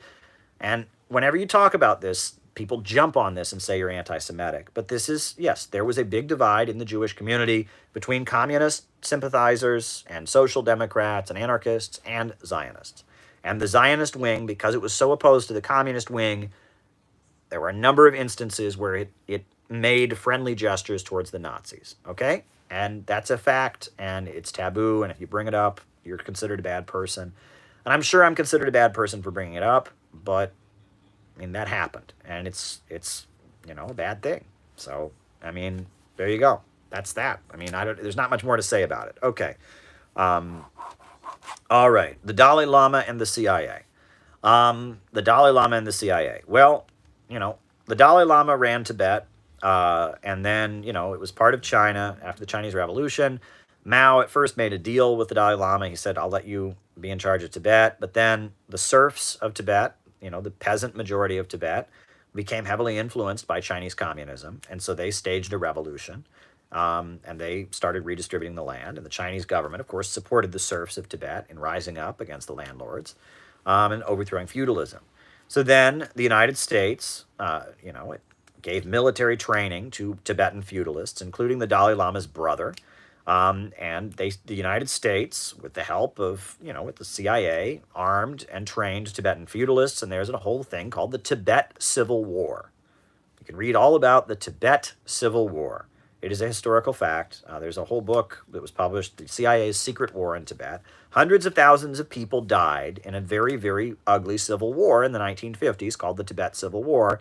And the whole time, the USA was giving guns and giving weapons and giving, advice and tactical support and air support and all kinds of things to Tibetan feudalists who wanted to put the Dalai Lama back on the throne. And that was called the Tibet Civil War, and it's a historical fact. And what were the Dalai Lama's allies doing? They were burning healthcare clinics. They were executing people who taught women to read. They were, they were gouging people's eyes out. And they were, it was the Contras. It was basically Nicaragua in Tibet. What Ronald Reagan did in the 80s in Nicaragua is what the U.S. government did in Tibet during the 1950s, the Tibet Civil War. And that happened. I don't know. So... feudalism sucks. Feudalism is a right-wing system. And in Tibet, under the Dalai Lama, it was Buddhist, that's sure, but it was feudalism. And with the help of the Chinese government, the serfs of Tibet rose up, and W.E.B. Du Bois went there and praised it. He was in Tibet and he saw it. Anna Louise Strong wrote an entire book, When the Serfs Rose Up in Tibet. Beautiful book. You can find PDFs of it online. Yeah, the Dalai Lama has been an anti-communist activist for the CIA for a long time. And Michael Parenti has written about this. Just a fact. All right, great question. All right, Winter War. Well, the Winter War was in the lead up to the Second World War. Finland, it was clear that eventually the Soviet Union and the Nazis were going to have a war. The Soviet Union knew that was happening. And so in order to buy time, they had the 1939 pact, the Molotov-Ribbentrop Pact. And it was a non-aggression pact. They drew a line down the middle of Europe, and the Soviets said, we won't go on this side of that line. And the Nazis said, we won't go on this side of the line. And there was a temporary non-aggression pact between the Soviet Union and the Nazis. And the Soviets knew eventually the Nazis would break the pact because Hitler had come to power promising to rid the world of Bolshevism. They knew eventually they would cross that line. However, in order to buy time, they signed this pact. Now, the Soviet Union, preparing for the Nazi invasion, moved its forces, into various parts of Europe. And I'll do the Poland question too. We'll do this. Okay, the Winter War and the Molotov-Ribbentrop Pact. We're doing them all in one here, right? And so many people will tell you that there was a joint invasion of Poland. I don't know. This is a big lie that you'll hear. Oh, the Nazis and the Soviet Union invaded Poland together. Bullshit. What happened is the Nazis invaded Poland, and the government of Poland collapsed. But the pact, the 1939 pact, was still in effect. So after the Nazis invaded Poland, and the government of Poland collapsed and went into exile in Britain, the Soviets moved their army right up to the line. Right? There was a line down the middle of Poland. Nazis invaded Poland, overthrew the government, moved their forces to the line. The Soviets, in response to the Nazi invasion of Poland, moved their forces right up to the line. The government of Poland, in exile, never declared war against the Soviet Union. Never. The government of Poland, that was overthrown by the Nazis, that went into exile, they declared war against the Nazis. They never declared war against the Soviet Union. So if this had been a joint invasion, if Hitler and Stalin had been buddy-buddy and had a joint invasion, then you would think that the Polish government would then have declared war on both of them. But that didn't happen because the Soviet Union did not invade Poland in alliance with the Nazis. After the Nazis invaded Poland, overthrew the Polish government, and moved their troops right up to the line, at that point, at that point, then the Soviet Union moved its forces up to the line. And the Soviets anticipated a Nazi invasion, and they wanted to move their troops into Finland's territory in order to protect themselves, in order to prepare for the invasion. And they offered to give Finland just as much territory as they would occupy in order to do this. They needed strategic positions in Finland to prepare for the Nazi invasion. And they said to Finland, look, the Nazis have this huge army. They're going to invade the USSR. We need some strategic positions here to position our troops to get ready for the war. And in exchange for you letting us put our troops here, we will give you exactly that much of our territory in another part of the Soviet Union. We'll trade it. We need to move our forces into Finland to prepare for the Nazi invasion. And Finland told them to go screw themselves. Finland would not agree to let the Soviets move their forces into the areas of Finland they needed to move them into to prepare for the Nazi invasion. They would not accept the deal, and so the Soviet Union went into Finland. These are historical facts. The way it's always presented, it's the evil Soviets marched in. No. The Nazis invaded Poland, so the Soviets moved their forces close. The Nazis were getting ready to invade the Soviet Union, so the Soviet Union moved its forces into Finland. That's what happened. There's a very good book by Anna Louise Strong called The Soviets Expected It. And it goes into great detail about all of this. And, there's a very good book called Blood Lies by Dr. Grover Furr, refuting the writings of Timothy Snyder, this anti-Russian propagandist at Yale, this hack, this phony, this liar at Yale, who has written all kinds of books trying to equate the Soviet Union to the Nazis in World War II. The Molotov-Ribbentrop Pact was a temporary non-aggression pact. It was not an alliance. There was never an alliance between the Soviet Union and the Nazis. It was a temporary non-aggression pact to buy time, after every Western country had refused to sign a similar pact with the Soviets. Soviets wanted a non-aggression pact with the British, an anti-Nazi alliance. British wouldn't do it. The Soviets wanted a non-aggression pact with the United States. The United States wouldn't do it. They had a temporary one with France during the Popular Front government. Briefly, France had an alliance with the Soviet Union. Then they ripped it up and they abandoned it. So based on that, the Soviet Union had really no other choice but to sign a non-aggression pact with the Nazis. And it was the right thing to do. And it probably saved millions of lives. And it allowed them to prepare for a war that already cost 27 million lives. And it was a strategic move, and if the United States had done the right thing and signed an agreement with the Soviet Union, they would never have had to do it. If Britain had done the right thing and signed an agreement with them, they never would have had to do it. If France had kept their agreement with the Soviet Union, they never would have had to do it. But because the Western powers abandoned the Soviet Union, because the Western powers abandoned Spain and allowed the fascists to overthrow the Spanish government, because of that, the Soviet Union had no choice. It's an unpleasant situation, but, you're trying to not have your country destroyed during a war. And the Soviet Union are the real heroes of the Second World War. Read about the Molotov-Ribbentrop Pact. There's a famous picture of the Red Army officers shaking hands with a Nazi. Yeah, I've seen that picture too, Sergei. You think I haven't seen that picture? I've seen that picture. And you know what what happened? You know when that picture was taken? It's exactly consistent with my story. When they moved up to the line, the Soviet Union moved their forces up to the line, and then there was a handshake at the line because they had a non-aggression pact. They moved up to the line and they shook hands. That handshake doesn't counter anything I just said. Look, I am so tired of this. There are so many people that are just so determined to hold on to this anti-Soviet propaganda narrative. Show me where the Polish government in exile declared war on the Soviet Union. Why didn't they do that, right? If this was a joint invasion, why did the Nazis Why did the Nazis move their forces up to that line? And then the Soviets, again, if the Soviets were the allies of the Nazis, they wouldn't have moved their forces up to that line. Yeah, there's a handshake. That handshake doesn't prove anything. There's a whole treaty, too. Did you notice that, Sergei? There's a whole treaty called the Molotov-Ribbentrop Pact, you know, so there's a little more than a handshake there. I know what I'm talking about, but you are so determined to, you know, to believe the Soviets are the enemy. The Soviets liberated the Auschwitz concentration camp. Did you know that?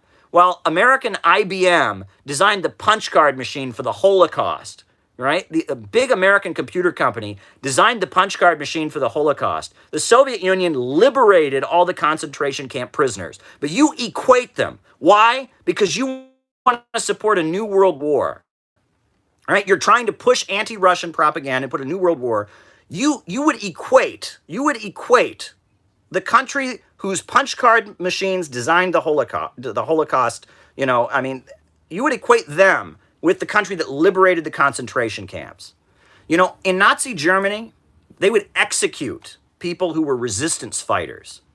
Did you know that? They would execute resistance fighters, where they would find people that were blowing up trains to save people from going to the gas chambers. They would blow up the trains, you know, the train tracks to prevent the, you know, people from being taken to the gas chambers like our military didn't do, you know. And you know what those people would say when they lined them up to shoot them, to execute them before the Nazi firing squads? You know what they would say, Sergei? They would execute these heroic anti-fascist resistance fighters. You know what they would say as they faced the firing squad? They were going to be executed. They would say, Stalin.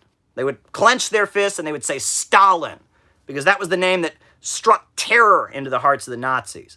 All the great, heroic, anti-Nazi resistance fighters in Germany were communists, right? Shame on you. You know, here in the United States, communists were protesting and organizing for civil rights and opposing Jim Crow segregation long before Dr. Martin Luther King, long before mainstream society was. But you somehow think that the Ku Klux Klan that supported Hitler, right, that the fascists that supported Hitler and lynched black people were the same as the communists who were fighting for their civil rights long before it was trendy and cool. Shame on you. Oh, but I saw a picture of a handshake. Oh, screw you. You are trying to rewrite history. You are trying to equate the most brave, heroic anti-fascists, most anti-fascist, brave people, and thank you everyone who's sending me super chats. It needs to be said. You are trying to equate the heroes of the Second World War with the most brutal murderers. I mean, this is unbelievable that you are just so desperate to hold on to the, well, communists are the bad guy. Oh, I saw a photo. There's a handshake. Oh, boy, there's a handshake. No, there's a whole treaty. It was a whole Molotov-Ribbentrop Pact. Like, I'm explaining to you why it happened, okay? And you just want to keep believing this, right? I mean, do you know what the alliance between the Nazis and the Italian fascists and the Japanese was called? Do you know what it was actually called? The actual name of the Axis powers. Do you know what it was called? It was called the Anti-Comintern Pact. The alliance, look this up, the alliance between the Nazis and the Italian fascists and the Japanese imperialists, it was called the Anti-Comintern Pact. The Anti-Comintern Pact. So how in the world can you think that the fascists and the communists were allies when the actual name of the fascist alliance was Anti-Comintern Pact? It was the Anti-Comintern Pact. That's what the Axis powers were called. So you are so ridiculous that you would try to tell me, oh, the Soviet Union and the Nazis were the same. It's ridiculous. I'm furious with this. I'm so tired of hearing people say this kind of garbage. The Soviet Union are the heroes of the Second World War. You know the picture of Berlin being taken? You know what flag that is hanging there? That's a hammer and sickle flag, right? I mean, I'm so tired of it. I'm so sick of this. I don't like to get too angry on these lies, but it's like there are historical facts and there are fictions out there. And you're like, oh, but there's a handshake. Oh, there's a handshake. Oh, shut up. Just shut up. All right. Thank you, Kathy, for your super chat. Much appreciated. You know, unlike the Nazis, the Soviets secured a sovereign Polish state. Yeah, exactly, Atari. And thank you. Treat yourself to lunch tomorrow, says Child. Well, thank you. Thank you very much. Thanks, Caleb, says Io. Thank you, Dan. Yeah. Thanks, everybody. Look, I hate to get that fired up, but it just, I'm so sick of this, you know? All this is psychological warfare against Russia, okay? When you know, with the situation with Crimea, Hillary Clinton said, oh, you know, this is an attack on the Russian people. This is an attack on one of the greatest moments of pride in Russian history. This is historical revisionism. I mean, I'm sorry, the concentration camps were overwhelmingly liberated by Soviet troops. Communists in the United States were the biggest supporters of the war effort. They had been building an anti-fascist popular front. You know, like people from, you know, I come from a very conservative little tiny town in Ohio. Little tiny town in Ohio. It's really conservative, whatever. And there was somebody in my town. There was somebody in the little town in Ohio that I grew up in who was a communist who went and volunteered and fought in Spain against the fascists. You know what I'm saying? Like, I mean, the Abraham Lincoln brigades, you know, went to Spain to fight fascism, right? I mean, how can this narrative that we get from libertarians and bread tubers, the synthetic left and the libertarians are toxic poison. They are the brown shirts of liberalism. The synthetic left pushes this narrative that says conformity, you know, is not, that the synthetic left pushes this narrative that says people working together for a common aim, people, you know, believing in truth is unacceptable. Libertarians push free market psychopathy and free market economics, but they're the same, they're two sides of the same coin. They're toxic liberalism. You know, it's economic liberalism from the libertarians, it's social liberalism from BreadTube. But at the end of the day, they're both pushing the same idea, that there is no truth, that we all should just be atomized individuals. And we got to fight back against this. We got to fight back against liberalism. Socialism is illiberal. We believe in joint effort and collectivism. And I'm sorry, this is a fact. And that you know, the libertarians who want to drive everyone into poverty and deregulate the economy, the synthetic left who want everyone to kill themselves to save the planet from global warming. You know, we got to fight back against this. We need to bring back the ideology of William Z. Foster and Gus Hall and the people who actually defeated fascism. I'm glad Putin is mulling, criminalizing, equating the Soviet Union with Nazi Germany. Should have happened yesterday. Well, I mean, that's for Russia to decide. But, you know, I know why they would be feeling like that, because I'm so tired of this. Teach the people, Caleb. Stalin clearly wasn't perfect, but synthetic leftists would sooner side with Hitler than the USSR. What's your favorite story of Soviet domination from World War II? All right. Soviet domination. All right. I know it must be so exhausting to refute these claims over and over, but you're winning hearts and minds. Well, thank you. Soviet domination. Thank you very much, everybody. I know you all like it when I get fired up, but there you go. Alrighty. Wrote it down. Thanks for fighting against the revisionist pro-Nazi narratives pushed in the West that descend from the nation's captive committee. Very good. Yeah, you know, I'm doing my best here. We got to stick up for our history.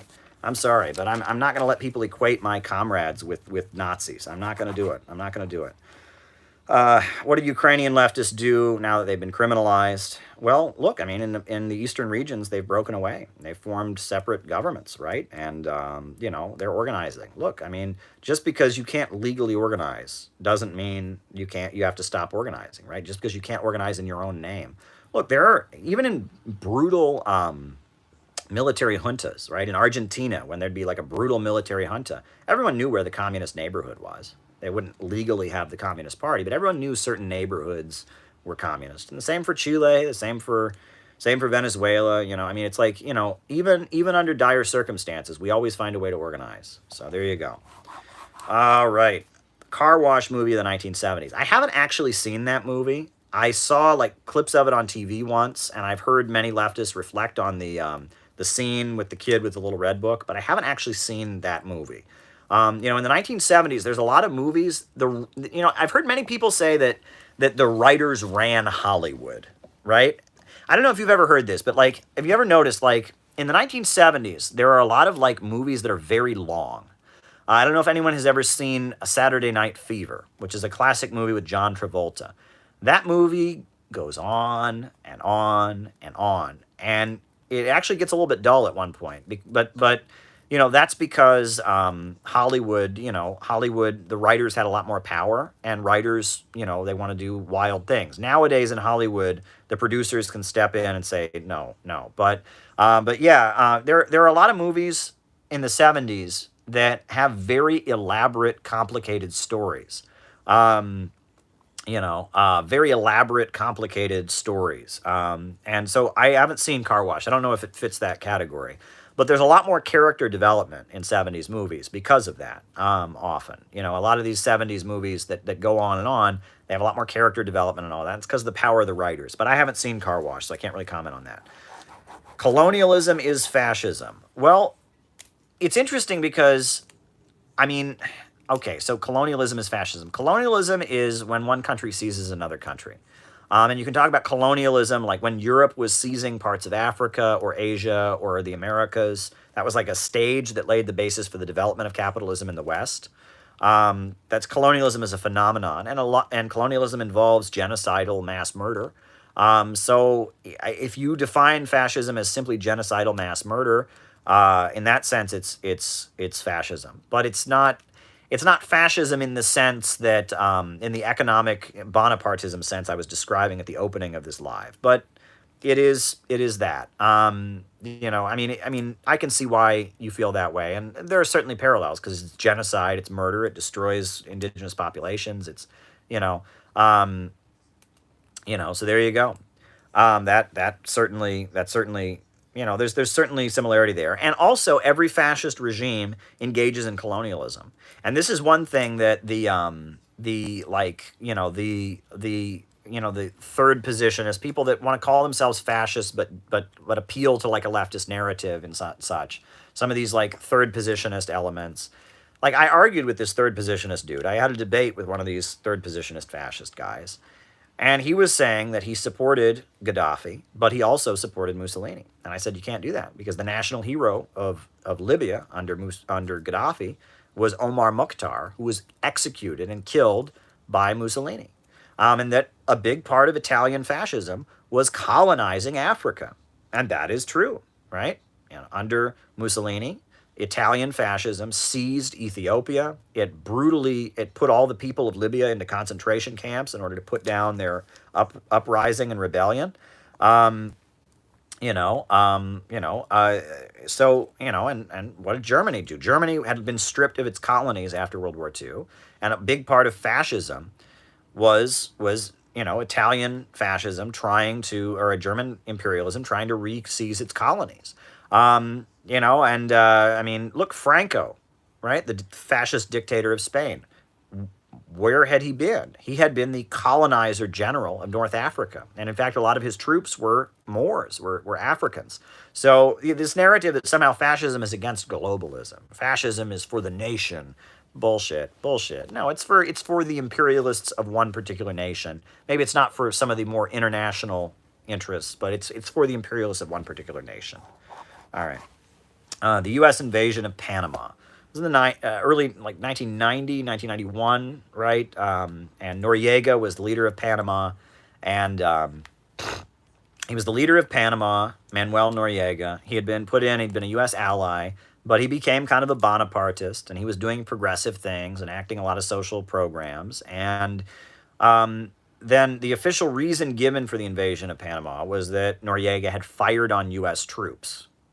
But what had actually happened was U.S. troops had provoked his troops at the border. They had like shot at them and like created a situation where some Panamanian troops, shot at a U.S. troop. And then George W. Bush was like, U.S. troops have shot at Panamanian troops have shot at American troops. And they went in there and they tried to link him to the drug trade. They tried to say, and there's actually a very good documentary. I used to work with somebody who was in it, which is wild. There's a very good documentary that won an Oscar called The Panama Deception. Which talks about that whole thing. It was a U.S. military invasion that was it was pretty awful. Noriega had originally been a CIA guy, but he'd moved in a progressive direction. He was a military regime, one of these military strongmen that was aligned with the United States, and he started using his power for progressive reasons and getting more sympathetic to anti-imperialist countries. And the USA wasn't going to have it, and especially with the Panama Canal right there. There you go. Go watch the Panama Deception. It exposes that whole thing. It was just a big phony thing. Yeah. All right. Will we see a united Korea in our lifetime? I think it's very likely. It's very possible because already there are so many strong sentiments for reunification. When that joint Olympic team came out, the applause they got at the Olympics was amazing. We've already had a U.S. president, Donald Trump, actually go and Russia is more anti-fascist than olive bread tube. Well, thank you, Captain Waffles. I agree. We've had, we've had a U.S. president actually go to North Korea.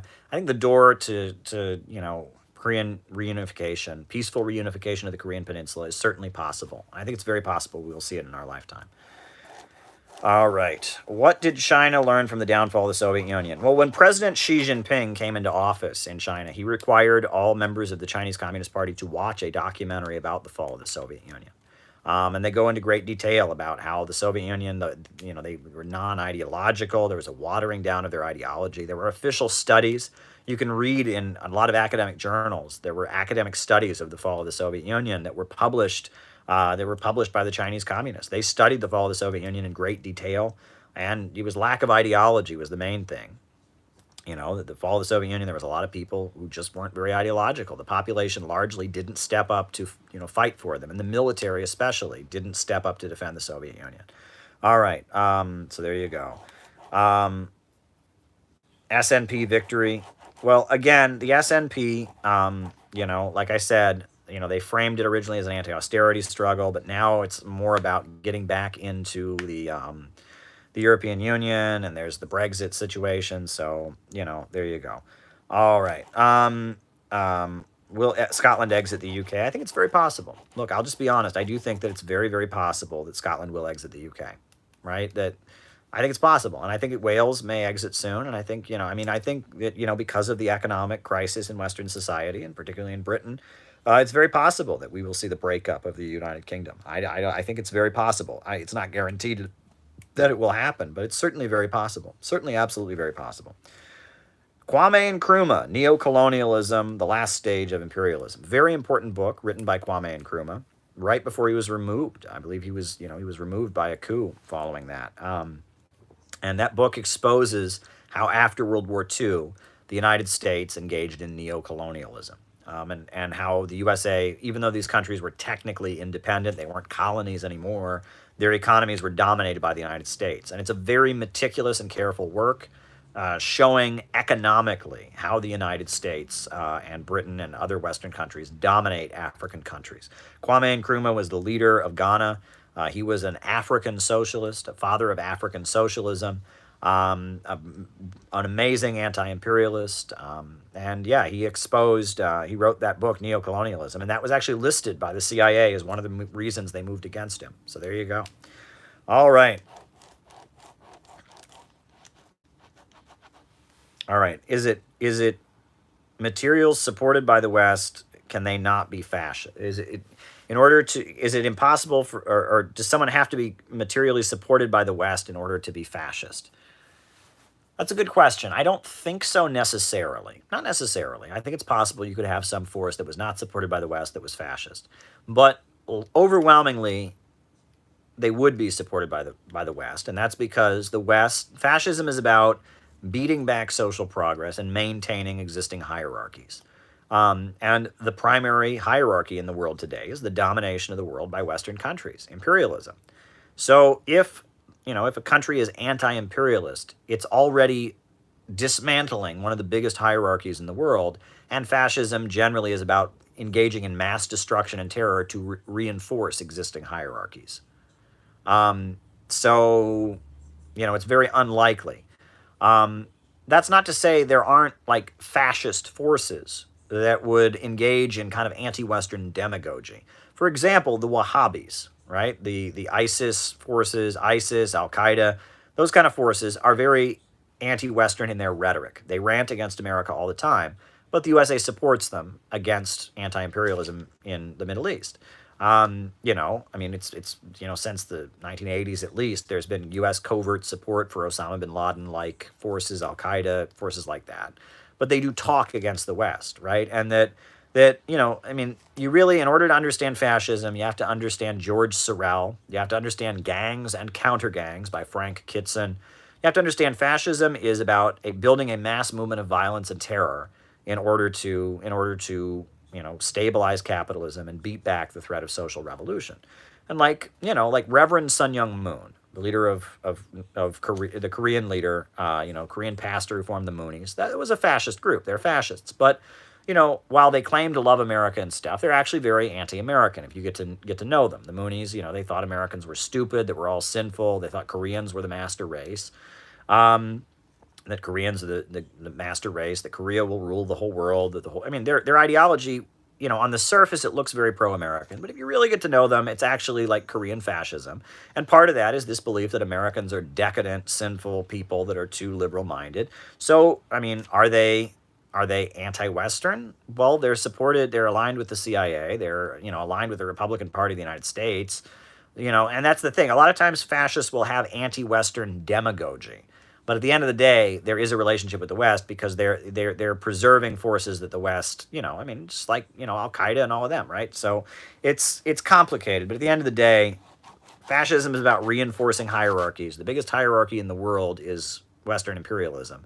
So it's very unlikely that you would have fascists who wouldn't be supported by the West, but it's certainly possible. So there you go. State of the economy in the late USSR. Well, look, they had economic problems in the late USSR. They were forced to spend a lot of money on their military. Their rate of industrial production was going down. Their economy was becoming less productive. But at the same time, they didn't have an economic collapse. It wasn't an economic collapse at first, right? Their economy was functioning. It was still growing.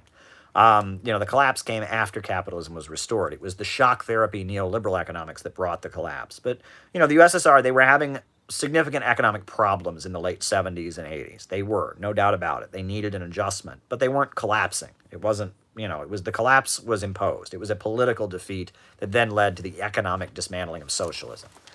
All right, Samir Amin calls for a new international. I don't agree with that. I'll just be honest. When the Communist International, the Third International, was dissolved, Mao said it was a good thing.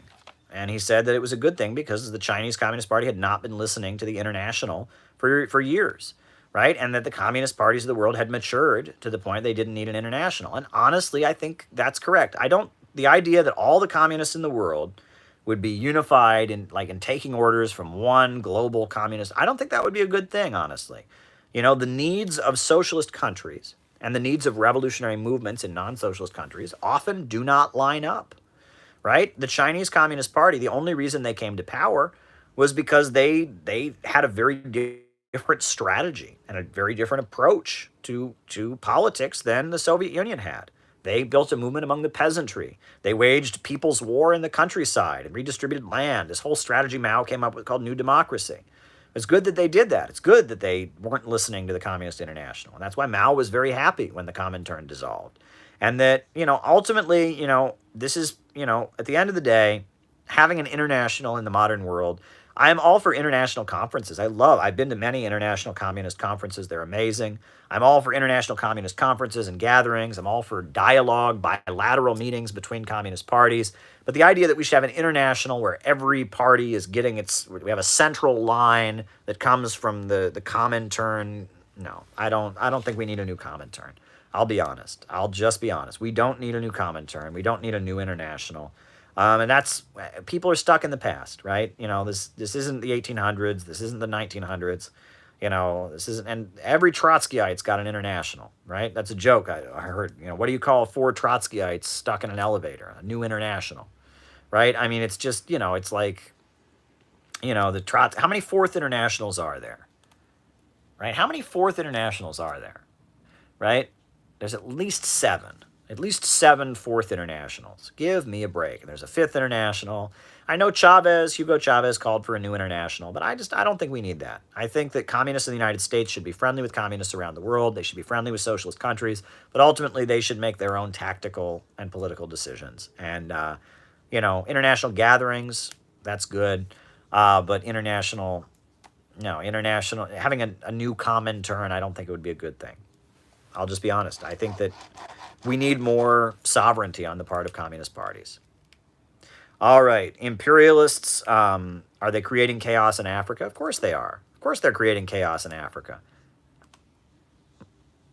Real capitalism or real fascism. All right. That's their main strategy right now, is instability. Um, so yes, of course they are, and I mean, you can talk about fomenting civil war in Nigeria, trying to play Muslims and Christians in Nigeria against each other. You can talk about what's going on in Ethiopia right now. You can talk, yes, of course they are trying to create chaos in Africa. International meetings of Communist and Workers' Party is a decent alternative model. Collaboration and understanding, no central line. I agree with you, Anatari. Exactly. That is a great point. I totally 100% agree with you. What the International Communist Seminar does is very good, but they don't tell all the other parties what to do. And that's good. You have it exactly right. All right.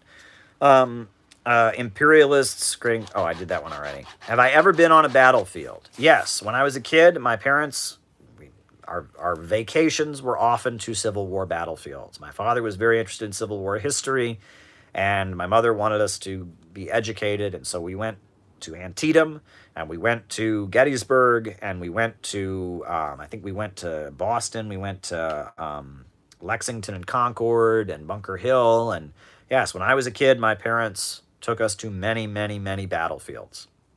Yes. Yes, sir. Yes, sirree, Bob. I have been to... Do people say that anymore? Is that like a really old thing people say? I don't know. But yes, I have been to many, many battlefields. All right. Not active at the time. They were active hundreds of years. I've been to many historical battlefields. Let me be correct. I have not fought in any wars. Right? Let me be clear about that. Martin Mitchell defection, the guys who left the NSA and went to live in the USSR, they had bad things. They later had bad things to say. I don't know anything about that. I just don't know anything about it. All right.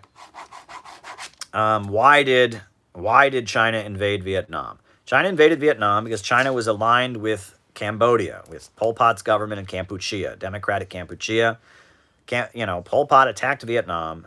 Vietnam then invaded Kampuchea to protect the Marxist-Leninist wing of the Cambodian Communist Party that was being exterminated by Pol Pot, to stop Pol Pot's genocidal policies, and in response to the attack on Vietnam that had happened, China was aligned with Cambodia, so they invaded Vietnam. It's called the Kampuchea War of 1978, and it was a disaster. And Zbigniew Brzezinski and U.S. intelligence arranged it.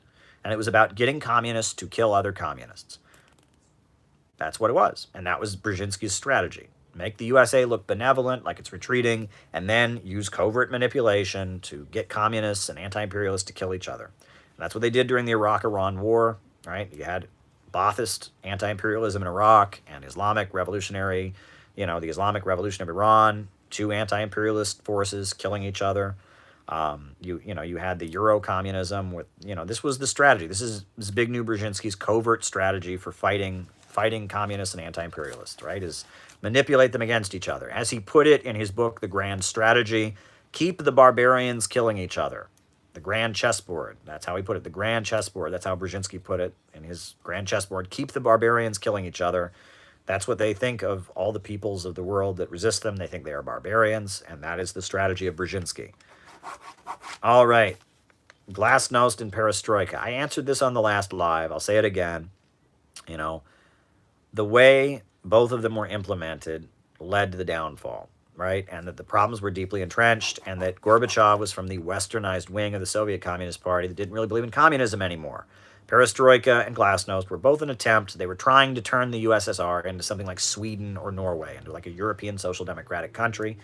They didn't realize that would basically just open them up to being completely overthrown. The westernized wing of the Soviet Communist Party carried out those things with the naive assumption that the West was not out to get them, which it was. All right. Why is Northern Ireland a colony and Scotland is not? Well, the Irish people are clearly a colonized people. Their economy is subjugated. You don't have Irish multinational corporations exploiting countries all over the world. Economically speaking, Ireland is a colony of British imperialism, Northern Ireland. Whereas, Scotland has long been a center of British imperialism, right? I mean, Scottish bankers have been the center of global finance capital. Glasgow was a big part of the British free trade system from the beginning. Glasgow is a trading hub. It was part of and that Scotland's economy, is very much an imperialist economy. You have a Scottish aristocracy of labor. You have Scottish huge multinational corporations that super exploit the world. Just like they're certainly not on the level the English ones are, but yes, there are Scottish imperialists. Yes, there are Scottish labor aristocrats. Yes, there is stratification of the Scottish working class. Yes, all the things that point to a country being an imperialist homeland, they have in Scotland. They're not as high up on the totem pole, I guess, as I apologize. Is that offensive? I apologize. I shouldn't have said it that way. They're not as I apologize to my Native American folks. I shouldn't have used that expression. I think that's kind of an insensitive, offensive expression, so I do apologize. But they're not as high up, I should say. The English imperialists are higher up. But at the same point, at the end of the day, Scotland is an imperialist country, whereas Northern Ireland is a colonized country. I mean, the way their economy is, they are colonized, they are subjugated, right? There you go. So anyway, okay, Jeffrey Sachs, past and present. Well, in the 1990s, Jeffrey Sachs was the Mr. Neoliberalism. He was out of Columbia University, and he was the butcher of Bolivia, wrecked Bolivia's economy, pushed free market reforms on Bolivia. He was all about, free markets. He was all over Eastern Europe, privatizing things and, creating economic disasters. Now Jeffrey Sachs talks a different game. He says good things about Nicaragua. He says good things about China. He makes anti-imperialist arguments, which is interesting. It's interesting that Jeffrey Sachs is like talking a completely different game than he once talked. And he hangs out with Bernie Sanders. There's something called the Progressive International that they've formed. So... yeah, it's interesting. Jeffrey Sachs he says a lot of things I agree with nowadays. I'll just be real. A lot of things that Jeffrey Sachs says now, I agree with, which is weird because when he was actually running the economies of Eastern European countries and of, Bolivia and countries in Latin America, he was implementing neoliberalism and destroying those countries. But now he implements different policies. That's very strange, but it is what it is. All right, someone says I harassed Sticks and Hammer with spam. No, I tweeted at him a bunch of times, but I didn't harass him with spam. I mean, why would I harass him with spam? I don't harass him with spam. I mean, I said, will you debate me? And then when he refused to debate me because he's a coward, then I tweeted back at him. And then as you all saw, he sent all his crazy people into my chat to harass me. And I didn't care. That actually was very good for my YouTube channel. And he's still talking about it now. I mean, Jesus. Either debate me or don't. I mean, if you don't debate me, fine, okay? Then you want to send, a raid onto the chat, okay? But it's like, if you're not going to debate me, why are you still talking about it, Sticks? That's weird. That's just odd. That's just weird. Weird. I don't get it. If he's not willing to debate me about socialism, why is he still talking about this? It's bizarre to me. I really don't get it. Either debate me or don't. You said you don't. Okay, I've moved on. I taunted you a little bit for not doing it. I moved on. Then you sent all your crazy people into my, you remember that day there was all the crazy, fans of his were on here. We survived, right? I kept my cool and kept arguing against libertarianism the whole time. Hope they learned something. Got 100 new subscribers out of it. And he's still talking about this? Seriously? If you're not going to debate me, why are you still talking about this? It's like on some level I've injured his pride. He's yeah, well I won't debate you, but you're a punk, Caleb. Yeah, well maybe I'm too scared to debate you, but it's you're the chicken. I mean, it's like, come on, man. Either debate me or don't. And you said you're not going to. I've moved on. I mean, if you're changing your mind, you want to have a debate, fine. You don't want to have a debate, fine. But it's like, what? Why is he still talking about this? Seriously, I really don't get it. All right. My religious faith. Yes, I did rediscover my religious faith. I am a Protestant Christian. I grew up in the United Church of Christ, which is, it's a mainline Protestant denomination. And that is not my current viewpoint. I disagree with their theology on a number of points, but I'm still a Protestant Christian. I'm not Russian Orthodox. And I'm not Catholic. My wife is Catholic, and her family is very Catholic, and that's fine. I'm not a member of any church at this time, but I'm a Protestant Christian. I study the Bible. I study the King James Bible. It's funny, when I was a kid, evangelicals would only read the King James Bible. They would not read any other Bible. And they couldn't ever tell me why. right? It was just like, well, all the other Bibles are fake or something. So I thought that was stupid. But then I recently learned why it is that you should only read the King James Bible. And now I am a King James guy. Now I only read the King James Bible. You know why it is? Because all the other translations of the Bible are copyrighted. When you buy a Good News Bible, when you buy a Bible, New International Version, when you buy that, someone makes money from it. Did you know that? The translator, all that makes money from it. The King James Bible is not copyrighted. And that's why I carry my King James Bible with me. I have my bag I take with me, my leather briefcase I carry with me. And I have a very small King James Bible that I bought in an airport after I rediscovered my faith. And I carry it with me. And the words of that King James Bible are not copyrighted. Nobody makes a buck from it. And honestly, making money from a translation of the Bible seems like a corruption of Christianity, right? I mean, I just don't feel right about that. And so now I'm a King James guy because I actually think it's kind of neat that that was the reason. I always thought it was just this silly evangelical thing that, and when I was a kid, the King James kids at my school that I would argue with never explained, they didn't understand this. It's the only real Bible is King James. Why? Because it is. Well, no, there's a reason for it, right? Is that every other translation is corrupted by the desire to make money. Look, if you're going to make money from every person who buys your translation of the Bible, you're going to make that translation try to appeal to them, aren't you? Right? Well, the King James Bible, it is not copyrighted. No translator makes a cent. No copyright money is paid to anybody when you buy a King James Bible. I think that's neat, and that makes me respect the King James movement. All righty. Okay.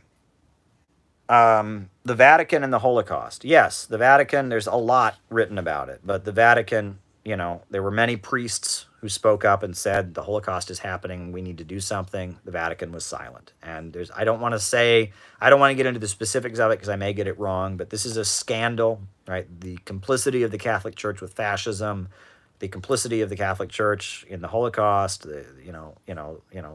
there's a lot about this that's been written. And you can read about it. But yes, you can go down that rabbit hole. I don't want to give you specifics, but from what I understand, there were many Catholic priests who heard about the Holocaust, and tried to get the Catholic Church to raise the alarm, tried to get the Catholic Church to say something about it, and they didn't. So there you go.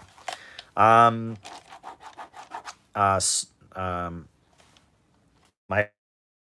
favorite Soviet domination story. It's funny. There's a couple ways I could take that, right? Like my favorite Soviet domination story. Now, what does that mean? Like you said, Soviet domination story. I mean, I assume you're asking me like stories of like the Soviet Union like kicking ass during World War II, right? You talk about the Battle of Stalingrad or something like that. But then when you say Soviet domination, you might be asking like, what is my favorite story of the Soviet Union like colonizing or dominating some place, right? Like the Soviet imperialism narrative. Or maybe you're into like BDSM and you're asking me, what's my favorite Soviet domination story? My favorite domination BDSM / fiction story featuring Soviet characters. I don't know what you're asking me there. I don't know what you're asking me there, but I assume I'll go with the first one. You're asking me my favorite story in which the Soviet Union kicked ass. I don't know. I'll tell you what. There's a really good song that was popular during World War II. It was by the Golden Gate Quartet, which was a group of a cappella singers. Soviet kicking butt is what you meant. Very good, Mikey. Very good. I don't know much about Soviet-themed BDSM fiction, so I couldn't tell you about that third one on Soviet domination. I mean, I'm sure, But anyway, so yes, there was a popular song called "Stalin Wasn't Stalin," that was from the Golden Gate Quartet during World War II. Oh, Stalin wasn't Stalin. That's my favorite song about the Soviet Union kicking ass in World War II. Look up "Stalin Wasn't Stalin." It's a hit. Great song. Stalin wasn't Stalin. Alrighty.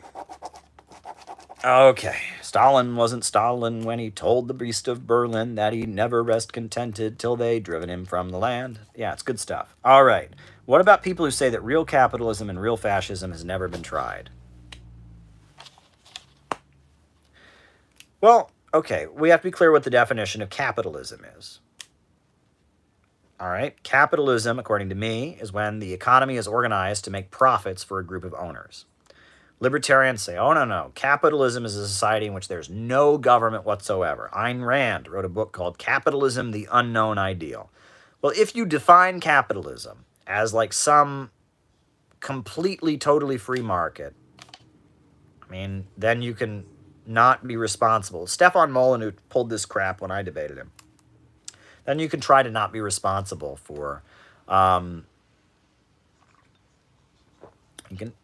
to not be responsible for, oh, well, that's not real capitalism, right? That's what they always accuse us of doing. As far as real fascism, look, fascist parties have taken power in a number of countries. So, I mean, if you think that's not real fascism, I mean, what would real fascism be, right? So, yeah, I don't know. I mean, look, again, right? I don't play the that's not real socialism game. I don't do that, right? I think that Marxist-Leninist states were socialist. I don't play that game, so I don't know why I should let you get away with it either. But there you go. Yeah, I mean, look, I mean, on the internet, and let me tell you this, arguing on the internet is not reality. There's a lot of internet ideologies, okay? And there's a lot of ideologies that no one believes in the real world, don't have any organizations pushing them, that are just like internet ideologies, internet stuff, and that if you spend your whole life arguing on internet forums, what you believe will suddenly become disconnected with reality. That's why my debate with Destiny was so bizarre. I debated Destiny's Stephen Bonnell. It was a pretty damn weird debate because he wanted me to play SimCity with him. He wanted me to like give him the exact model so he could rip it up. That's what people do on the internet when they argue. They're like, well, in my model of socialism, this company would be nationalized. This one wouldn't. This kind of restaurant would. I don't play that game. That's not scientific socialism, right? And that's the problem. All righty. Folks, I have got allergies and it's late and I've got a radio interview in the morning, so I'm going to say adieu. I'm going to say good night. A new upsurge in the struggle against U.S. imperialism is now emerging throughout the world. Ever since World War II, U.S. imperialism and its followers have been continuously launching wars of aggression, where the people of various countries have been continuously waging revolutionary wars to defeat their aggression. While the danger of a new world war still exists, the people of all countries must get prepared. Revolution is the main trend in the world today. While the danger of a new world war still exists and the people of all countries must get prepared, revolution is the main trend in the world today. Good night. Good night. And we need a government of action to fight for working families. We need a government of action to fight for working